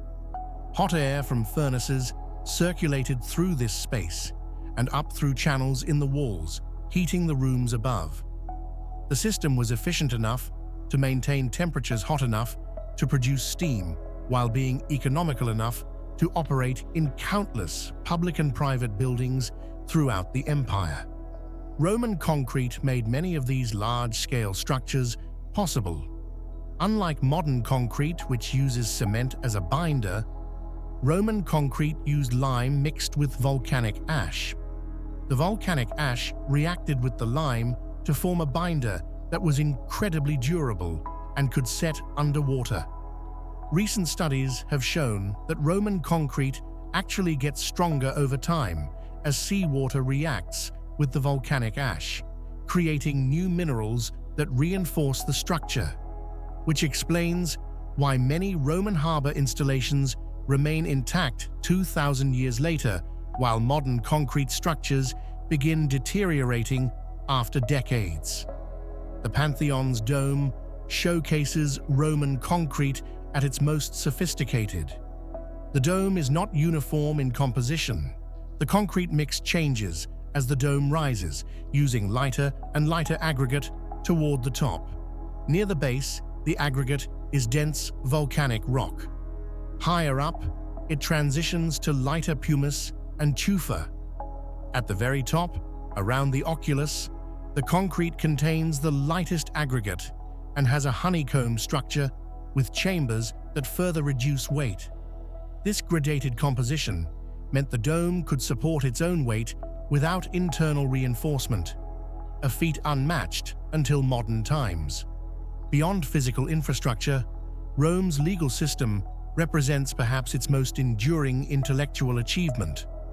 Roman law would survive the empire's fall, be preserved in Byzantine compilations, and eventually form the basis for civil law systems throughout Europe, Latin America, and many other parts of the world. Early Roman law was customary and unwritten, preserved in the memories of priests and aristocrats who monopolized legal knowledge. In 450 before the Common Era, responding to plebeian demands for legal clarity, the 12 Tables were created, Rome's first written legal code. These tables, inscribed on bronze and displayed in the Forum, established basic principles of Roman private law, rules governing property, inheritance, contracts, torts, and procedure. Over the following centuries, Roman law evolved through several mechanisms. The praetor, a magistrate responsible for administering justice, could issue edicts modifying how laws were applied, gradually reforming the legal system in response to changing conditions. Legal scholars, jurists, wrote treatises analyzing law and offering opinions on cases, creating a body of legal commentary that became increasingly influential. Emperors issued constitutions, edicts, decrees, and rescripts that had the force of law throughout the empire. By the early 3rd century, Rome had developed a sophisticated legal system, addressing an enormous range of human activities and relationships. Roman law distinguished between public law, dealing with matters concerning the state, and private law, concerning relationships between individuals. It recognized different categories of persons, citizens, foreigners, freemen, slaves, each with different legal statuses and rights. Roman contract law was remarkably advanced. Romans recognized various types of contracts: verbal contracts sealed by specific formulas, written contracts, real contracts requiring transfer of property, and consensual contracts formed by simple agreement. Roman law established principles like good faith in contractual dealings, protection against fraud and duress, and remedies for breach of contract. Property law distinguished between ownership and possession, between different types of property rights, and between different methods of acquiring property. Inheritance law was detailed and complex, addressing legitimate children, adopted children, wills, interstate succession, and trusts. Family law regulated marriage, divorce, paternal power, and the legal status of women and children. Perhaps most impressively, Roman jurists developed abstract legal principles that transcended specific cases. Concepts like innocent until proven guilty, the burden of proof lies with the accuser, ignorance of law is no excuse, and what touches all should be approved by all emerged from Roman legal thinking. The idea that law should be based on reason and natural justice rather than merely custom or authority, that similar cases should be decided similarly, that legal reasoning should be systematic and logical. These principles, which seem obvious to us now, were revolutionary developments in Roman legal thought. In the 6th century, long after the Western Roman Empire had fallen, the Byzantine Emperor Justinian ordered a comprehensive compilation of Roman law. The resulting Corpus Juris Civilis, consisting of the Digest, the Code, the Institutes, and the Novels, preserved Roman legal learning for posterity.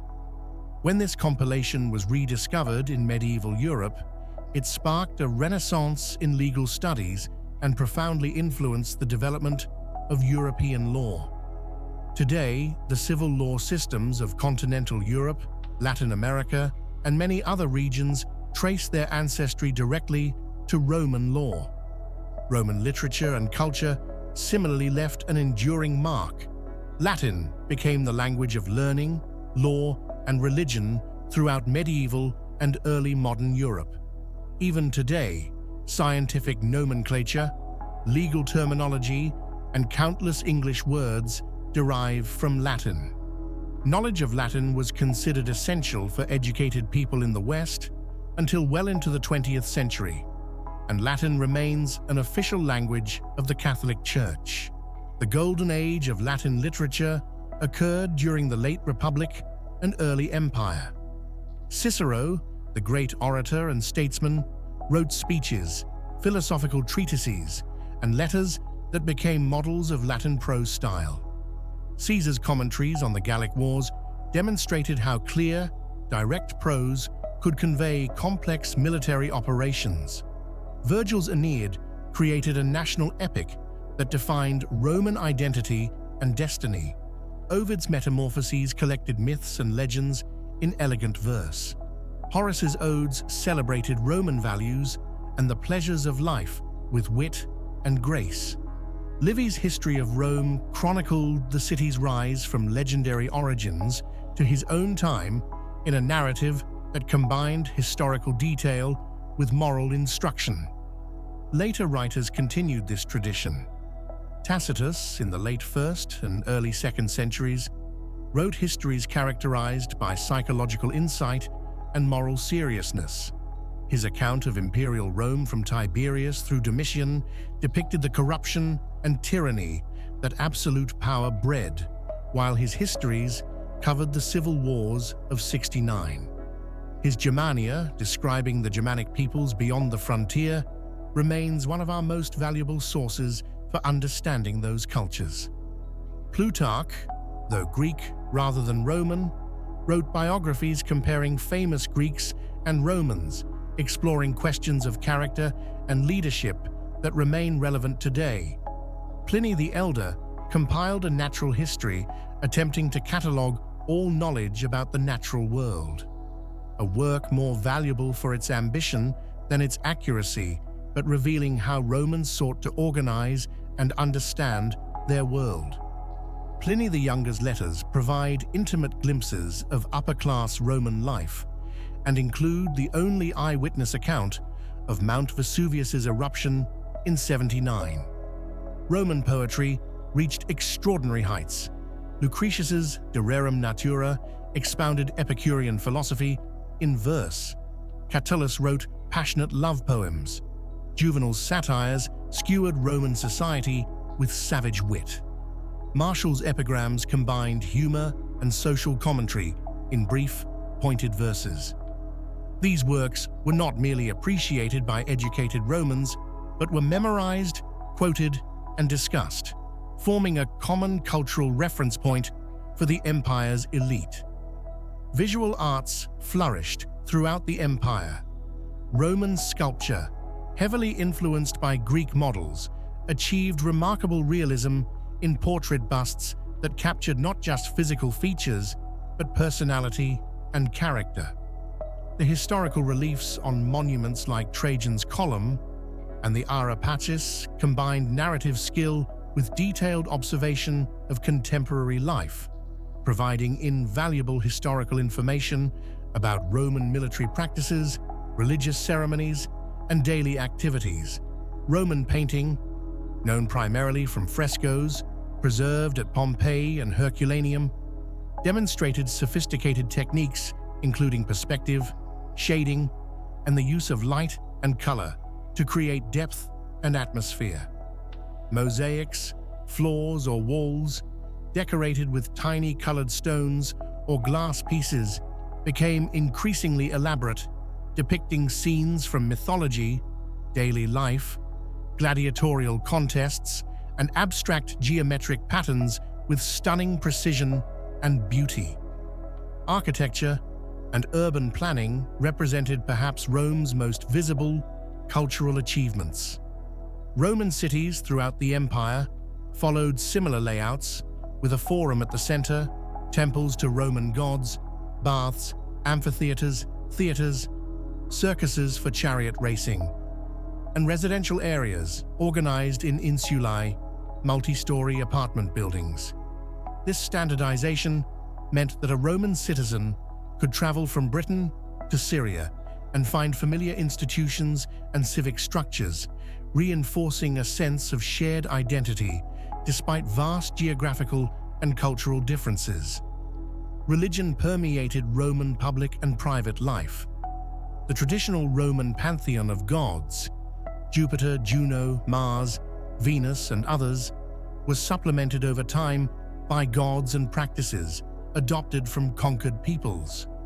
Romans were generally tolerant of foreign religions, provided their adherents also participated in state religious rituals, which were seen as essential to maintaining the Pax Diorum, the peace with the gods that ensured Rome's prosperity and security.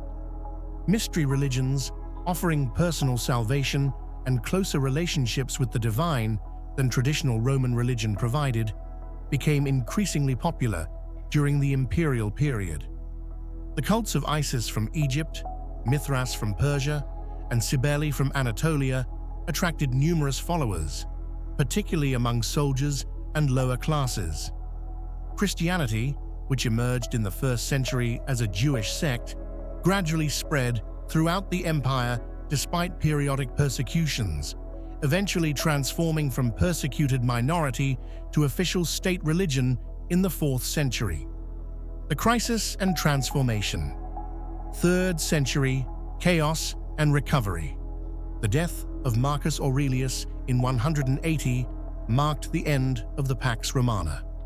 His son Commodus proved to be erratic and incompetent, more interested in fighting as a gladiator than governing.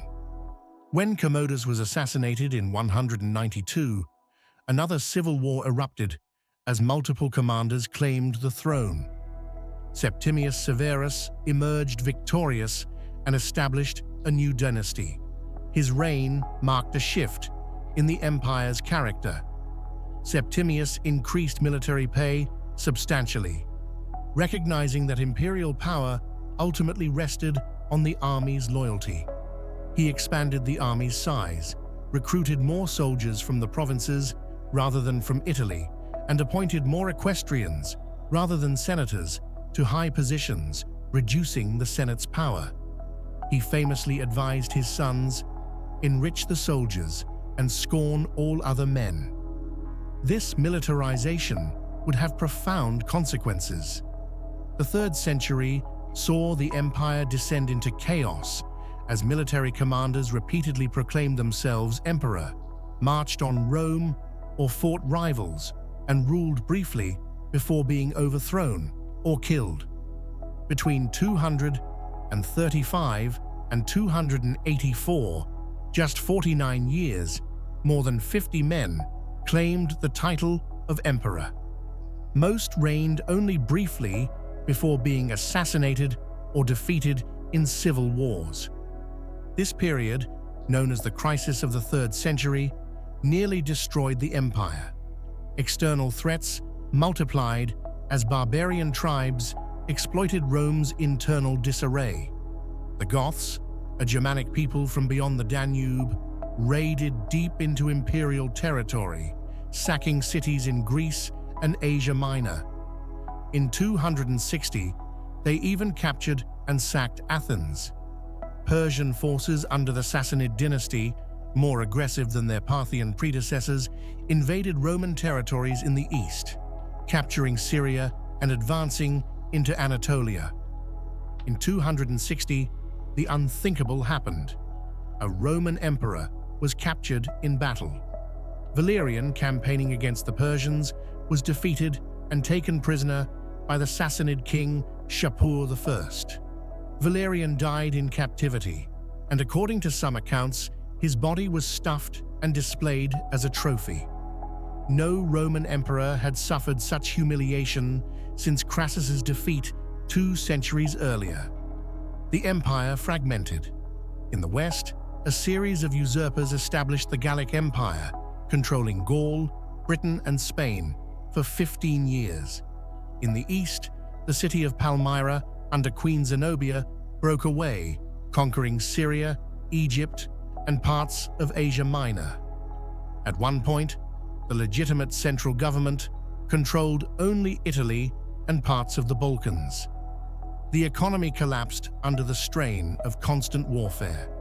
Emperors, desperate for funds to pay armies and buy loyalty, debased the silver coinage, adding more and more base metal until silver coins contained almost no silver at all. Hyperinflation resulted. Prices skyrocketed. Trade was disrupted. Tax collection became increasingly difficult and predatory as emperors demanded more and more to fund their wars, while the tax base shrank due to economic decline and depopulation. Plague struck again, perhaps a recurrence of the Antonine Plague, or possibly a different disease. Population declined, perhaps by as much as 25% in some regions. Cities shrank behind hastily erected defensive walls. The elaborate infrastructure of roads, aqueducts, and public buildings began to decay as resources and labor were diverted to military needs. Yet Rome survived. A series of soldier emperors from Illyria and Dacia, tough, capable military men who had risen through the ranks, gradually restored order. Claudius Gothicus, reigning only 2 years, defeated a massive Gothic invasion in 269. Aurelian, reigning from 270 to 275, reunified the empire, defeating the Gallic usurpers and conquering Palmyra. He built the Aurelian walls around Rome, massive fortifications enclosing all 7 hills, a defensive measure that acknowledged Rome itself might face siege, something unthinkable a century earlier. Probus and Carus continued the restoration, securing frontiers and defeating invaders. But the real transformation came under Diocletian, who became emperor in 284 and ruled until his voluntary abdication in 305, one of the longest and most consequential reigns in Roman history. Diocletian understood that the empire had become too large and complex for any single ruler to govern effectively, especially during times of crisis. His solution was the tetrarchy, rule by 4. He divided the empire into eastern and western halves, each ruled by a senior emperor called an Augustus, with each Augustus assisted by a junior emperor called a Caesar. Diocletian ruled the east as Augustus, with Galerius as his Caesar, while Maximian ruled the west with Constantius as his Caesar. The 4 tetrarchs would coordinate defense and administration, while each focused on his quarter of the empire. This system solved immediate problems.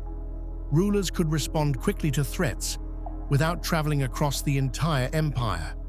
Rebellious generals found it harder to seize power when they had to contend with not 1 but 4 legitimate emperors. Diocletian also reorganized provincial administration, splitting large provinces into smaller units for easier control, and separated civil and military authority to prevent governors from commanding large armies that they might use for rebellion. Diocletian attempted to halt inflation through price and wage controls, issuing the Edict on Maximum Prices in 301, which specified maximum prices for thousands of goods and services. The edict failed. Price controls without addressing underlying causes of inflation rarely work, but it demonstrated the government's concern for economic stability. More successful were Diocletian's military reforms. He expanded the army significantly, increasing total forces to perhaps 500,000 men. He created a distinction between limitanei, garrison troops stationed along frontiers, and comitatenses, mobile field armies that could respond to major threats anywhere in the empire. This 2-tier system proved more flexible than the traditional deployment of legions in fixed bases. Diocletian also recognized that the emperor's person had become too accessible, too ordinary. Too many emperors had been murdered by their own soldiers in casual assassinations. To restore imperial dignity and authority, Diocletian surrounded himself with elaborate ceremony, borrowed from Persian and Hellenistic courts. Subjects had to prostrate themselves before him. He wore magnificent purple robes and gem-encrusted diadems. The emperor was no longer the first citizen, but Dominus et Deus, Lord and God, remote and sacred. This transformation marked the end of the Principate, the system Augustus had created where emperors maintained the fiction of republican government. Diocletian's empire, which historians call the Dominate, made no such pretense. Imperial power was absolute and openly acknowledged. In 305, Diocletian did something unprecedented. He voluntarily retired, stepping down from the purple and retiring to a palace he had built at Split on the Adriatic coast. He forced his co-Augustus Maximian to retire as well, and their Caesars became the new Augusti, appointing new Caesars in their turn. For a brief moment, the Tetrarchy seemed to work, providing an orderly mechanism for imperial succession without civil war. But the system soon collapsed. The new tetrarchs quarreled. Constantine, son of the Western Augustus Constantius, was proclaimed emperor by the army when his father died in 306. Multiple rivals claimed power.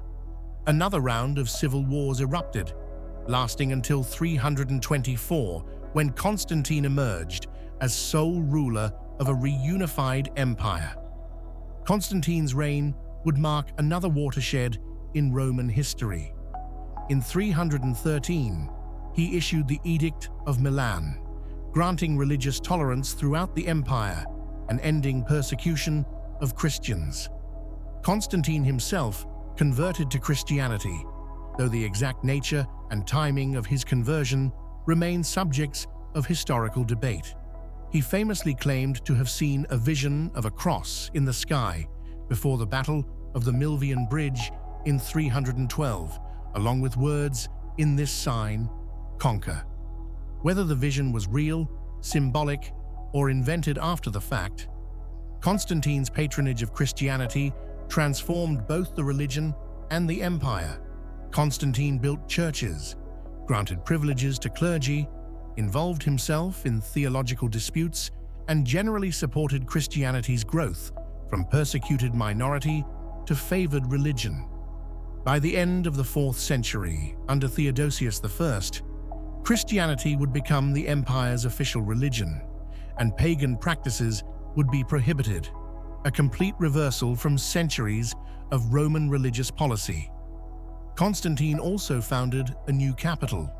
Constantinople, built on the site of the ancient Greek city of Byzantium, was strategically located on the Bosphorus Strait connecting Europe and Asia, the Black Sea, and the Mediterranean.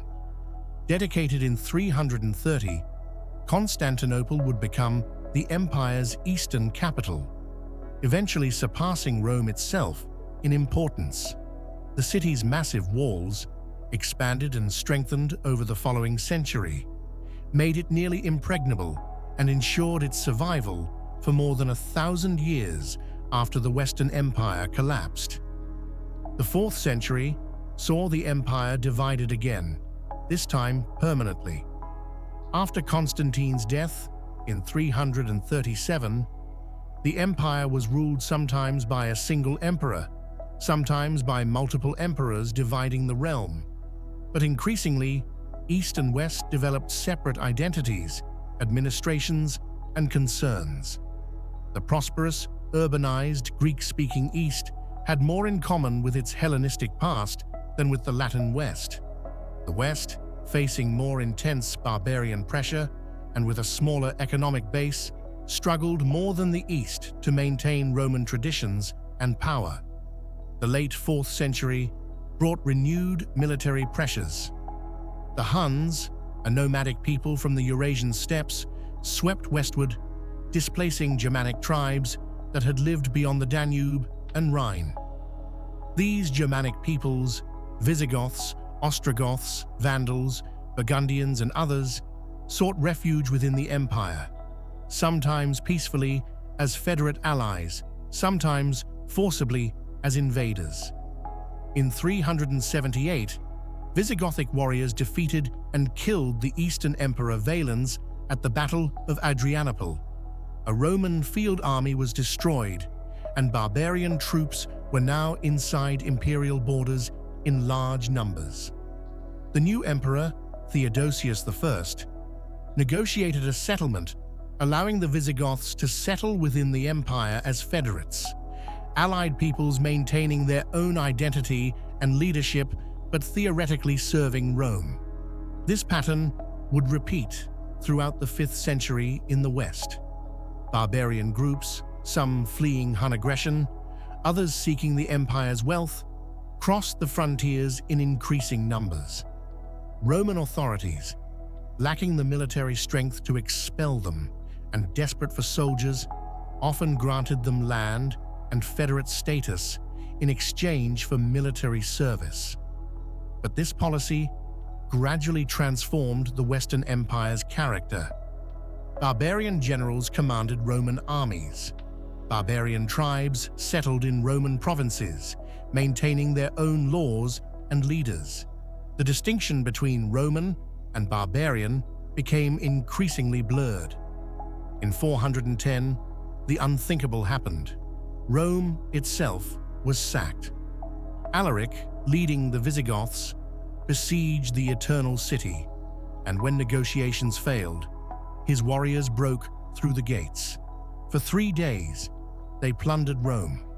The first time in 8 centuries that an enemy had breached the city's defenses. The psychological impact was enormous. If Rome could fall, what was secure? St. Augustine, witnessing pagans blaming Rome's sack on the adoption of Christianity, wrote The City of God, arguing that earthly cities rise and fall, but the heavenly city endures forever. The Vandals, another Germanic people, crossed the Rhine in 406, swept through Gaul and Spain, then crossed into North Africa. Under their king Genseric, they conquered Rome's wealthy African provinces, seizing the grain-producing regions that fed Rome itself. In 455, Vandal ships sailed from Africa and sacked Rome again, even more thoroughly than the Visigoths had.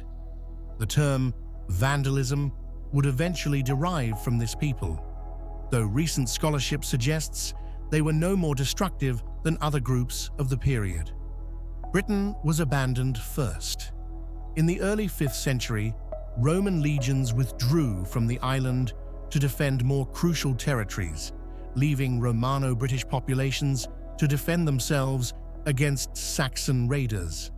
Roman administration collapsed, and Britain entered a period historians call the Dark Ages, when urban life declined, literacy diminished, and political organization fragmented into small kingdoms. Gaul followed a similar pattern. By the late 5th century, the Visigoths controlled southern Gaul and most of Spain. The Burgundians held the Rhone Valley. The Franks, a Germanic confederation, controlled northern Gaul and would eventually conquer most of the region, giving France its name. Italy itself came under barbarian control. In 476, Odoacer, a Germanic chieftain commanding the remaining Roman army in Italy, deposed the last Western emperor, Romulus Augustulus.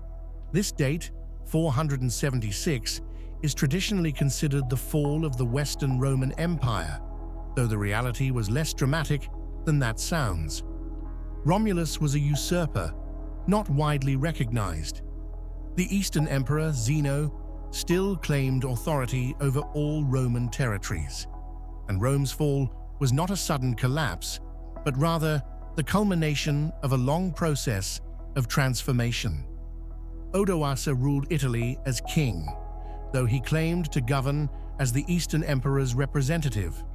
In 493, the Ostrogoths, another Gothic people, invaded Italy under their king Theodoric. After a long war, Theodoric defeated and killed Odoacer, establishing an Ostrogothic kingdom that would control Italy for the next 60 years. These barbarian kingdoms, despite their Germanic leadership, retained much Roman administrative structure, law, and culture. Theodoric employed Roman bureaucrats, maintained Roman law for his Roman subjects, and saw himself as an heir to Roman tradition as much as a barbarian conqueror. Churches and monasteries preserved Latin literacy and learning. Roman cities, though diminished, continued to exist.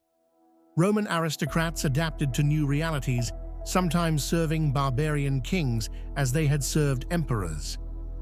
But the Western Empire, as a political entity, was finished. No emperor ruled from Rome or any Western capital. No centralized government controlled the Western provinces. The unity that Rome had imposed on the Mediterranean world was broken, replaced by a patchwork of barbarian kingdoms that would eventually evolve into the nations of medieval Europe. Yet in the East, the empire survived. Constantinople remained secure behind its massive walls. The eastern provinces, Greece, Anatolia, Syria, Egypt, remained under imperial control. Roman law, administration, and military organization continued. Greek-speaking emperors still called themselves Basileus of the Romans and claimed authority over all former Roman territories. In the 6th century, under Justinian, the Eastern Empire even attempted to reconquer the West. Justinian's generals, particularly Belisarius and Narses, achieved remarkable successes, reconquering North Africa from the Vandals, Italy from the Ostrogoths, and parts of Spain from the Visigoths. For a brief moment, it seemed the empire might be restored to something like its former extent. But Justinian's wars were expensive and exhausting, and the reconquered territories were difficult to hold. Shortly after Justinian's death in 565, the Lombards invaded Italy, seizing control of most of the peninsula. The Eastern Empire retained only a few coastal regions and the south. The dream of restoring the Western Empire faded. The Eastern Empire, which historians call the Byzantine Empire, though its inhabitants always considered themselves Romans, would endure for another 900 years. It preserved and transmitted much of classical learning, Roman law, and Christian theology to future generations. Its scholars copied and preserved ancient texts. Its jurists compiled and refined Roman law. Its theologians developed Christian doctrine. Its craftsmen created magnificent works of art, mosaics, icons, illuminated manuscripts. Its capital, Constantinople, remained the greatest city in Christendom, wealthy, cultured, and nearly impregnable. But the Byzantine Empire gradually became less Roman and more Greek. Latin gave way to Greek as the language of administration and culture. Roman military traditions were modified or abandoned. Eastern influences from Persia, from the steppes, from the Islamic world that emerged in the 7th century, increasingly shaped Byzantine society. In 1453, Constantinople finally fell. Ottoman Turkish forces, commanded by Sultan Mehmed II and equipped with powerful cannon, breached the city's ancient walls after a 2-month siege. The last Byzantine emperor, Constantine XI, died fighting in the breach. The Roman Empire, in its Eastern Byzantine form, had finally come to an end, 1,480 years after Augustus became the first emperor. Conclusion: Rome's enduring legacy. As you lie here now, breathing slowly, deeply, perhaps drifting towards sleep, consider what we've journeyed through. We began on those 7 hills by the Tiber River, with a collection of simple villages that would become the greatest city of the ancient world. We watched as Rome grew, from city-state to master of Italy, then to Mediterranean superpower, and finally to an empire that ruled 1/3 of humanity and spanned 3 continents. We've seen Rome's greatest achievements: the roads that connected an empire, the aqueducts that brought water to millions, the laws that protected citizens and established principles of justice, the literature that defined Western culture, the architecture that still inspires awe 2,000 years later. We've witnessed Rome's greatest crises: Hannibal at the gates, civil wars that tore the Republic apart, the chaos of the 3rd century, the barbarian invasions that finally fragmented the Western Empire. But Rome's story doesn't end with its political collapse. The Roman Empire left a legacy that shaped the entire subsequent history of Western civilization and beyond. The Romance languages, French, Spanish, Italian, Portuguese, Romanian, descend directly from Latin. Legal systems throughout Europe and the Americas are built on foundations of Roman law. The Catholic Church, headquartered in Rome, preserved and transmitted classical learning through the medieval period. The ideal of a universal empire under a single law inspired everyone from Charlemagne to Napoleon to the founders of the European Union. Roman architectural forms, arches, vaults, domes, were rediscovered in the Renaissance and became standard features of Western architecture. Roman engineering principles informed modern civil engineering. Roman urban planning concepts, forums, public baths, organized street grids influenced city development. Even our calendar is fundamentally Roman, reformed by Julius Caesar and modified slightly by Pope Gregory XIII in the 16th century. Perhaps most importantly, Rome demonstrated that diverse peoples could be unified under common laws and institutions, that citizenship could be extended to different ethnic and cultural groups, that a complex society spanning vast distances could be governed effectively through rational administration. These lessons, though Rome's implementation was imperfect, influenced the development of modern nations and international organizations. The very idea of civilization, the belief that human societies can and should be organized according to law rather than force, that infrastructure and culture matter as much as military power, that cosmopolitan urbanism represents an advancement over tribal particularism, owes much to Rome. Tonight, as sleep claims you, you can rest, knowing you've touched something fundamental to our shared human story. Rome, for all its flaws, and it had many from slavery to brutal entertainment to imperial tyranny, represented an achievement in governance, engineering, law, and culture that stands among humanity's greatest accomplishments. Its story reminds us that civilizations rise and fall, that nothing lasts forever, but also that what we build, what we create, what we write and think and construct can endure long after we're gone, shaping the world for generations unborn. The Roman Empire, in its Western form, fell 1,500 years ago, but in very real ways, we still live in the world Rome made. Every time you travel on a highway, every time you consult a legal code, every time you read a book or visit a museum, you're participating in traditions and systems that trace back, in part, to those 7 hills by the Tiber, to those early Romans who dreamed of building something that would last.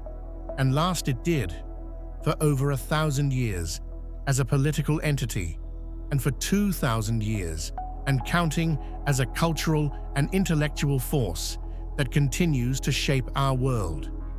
If you enjoyed learning about the incredible history and accomplishments of the Roman Empire tonight, please consider liking this video and subscribing to Sleep Edification. Your support helps us create more in-depth educational content that you can learn from as you drift off to sleep.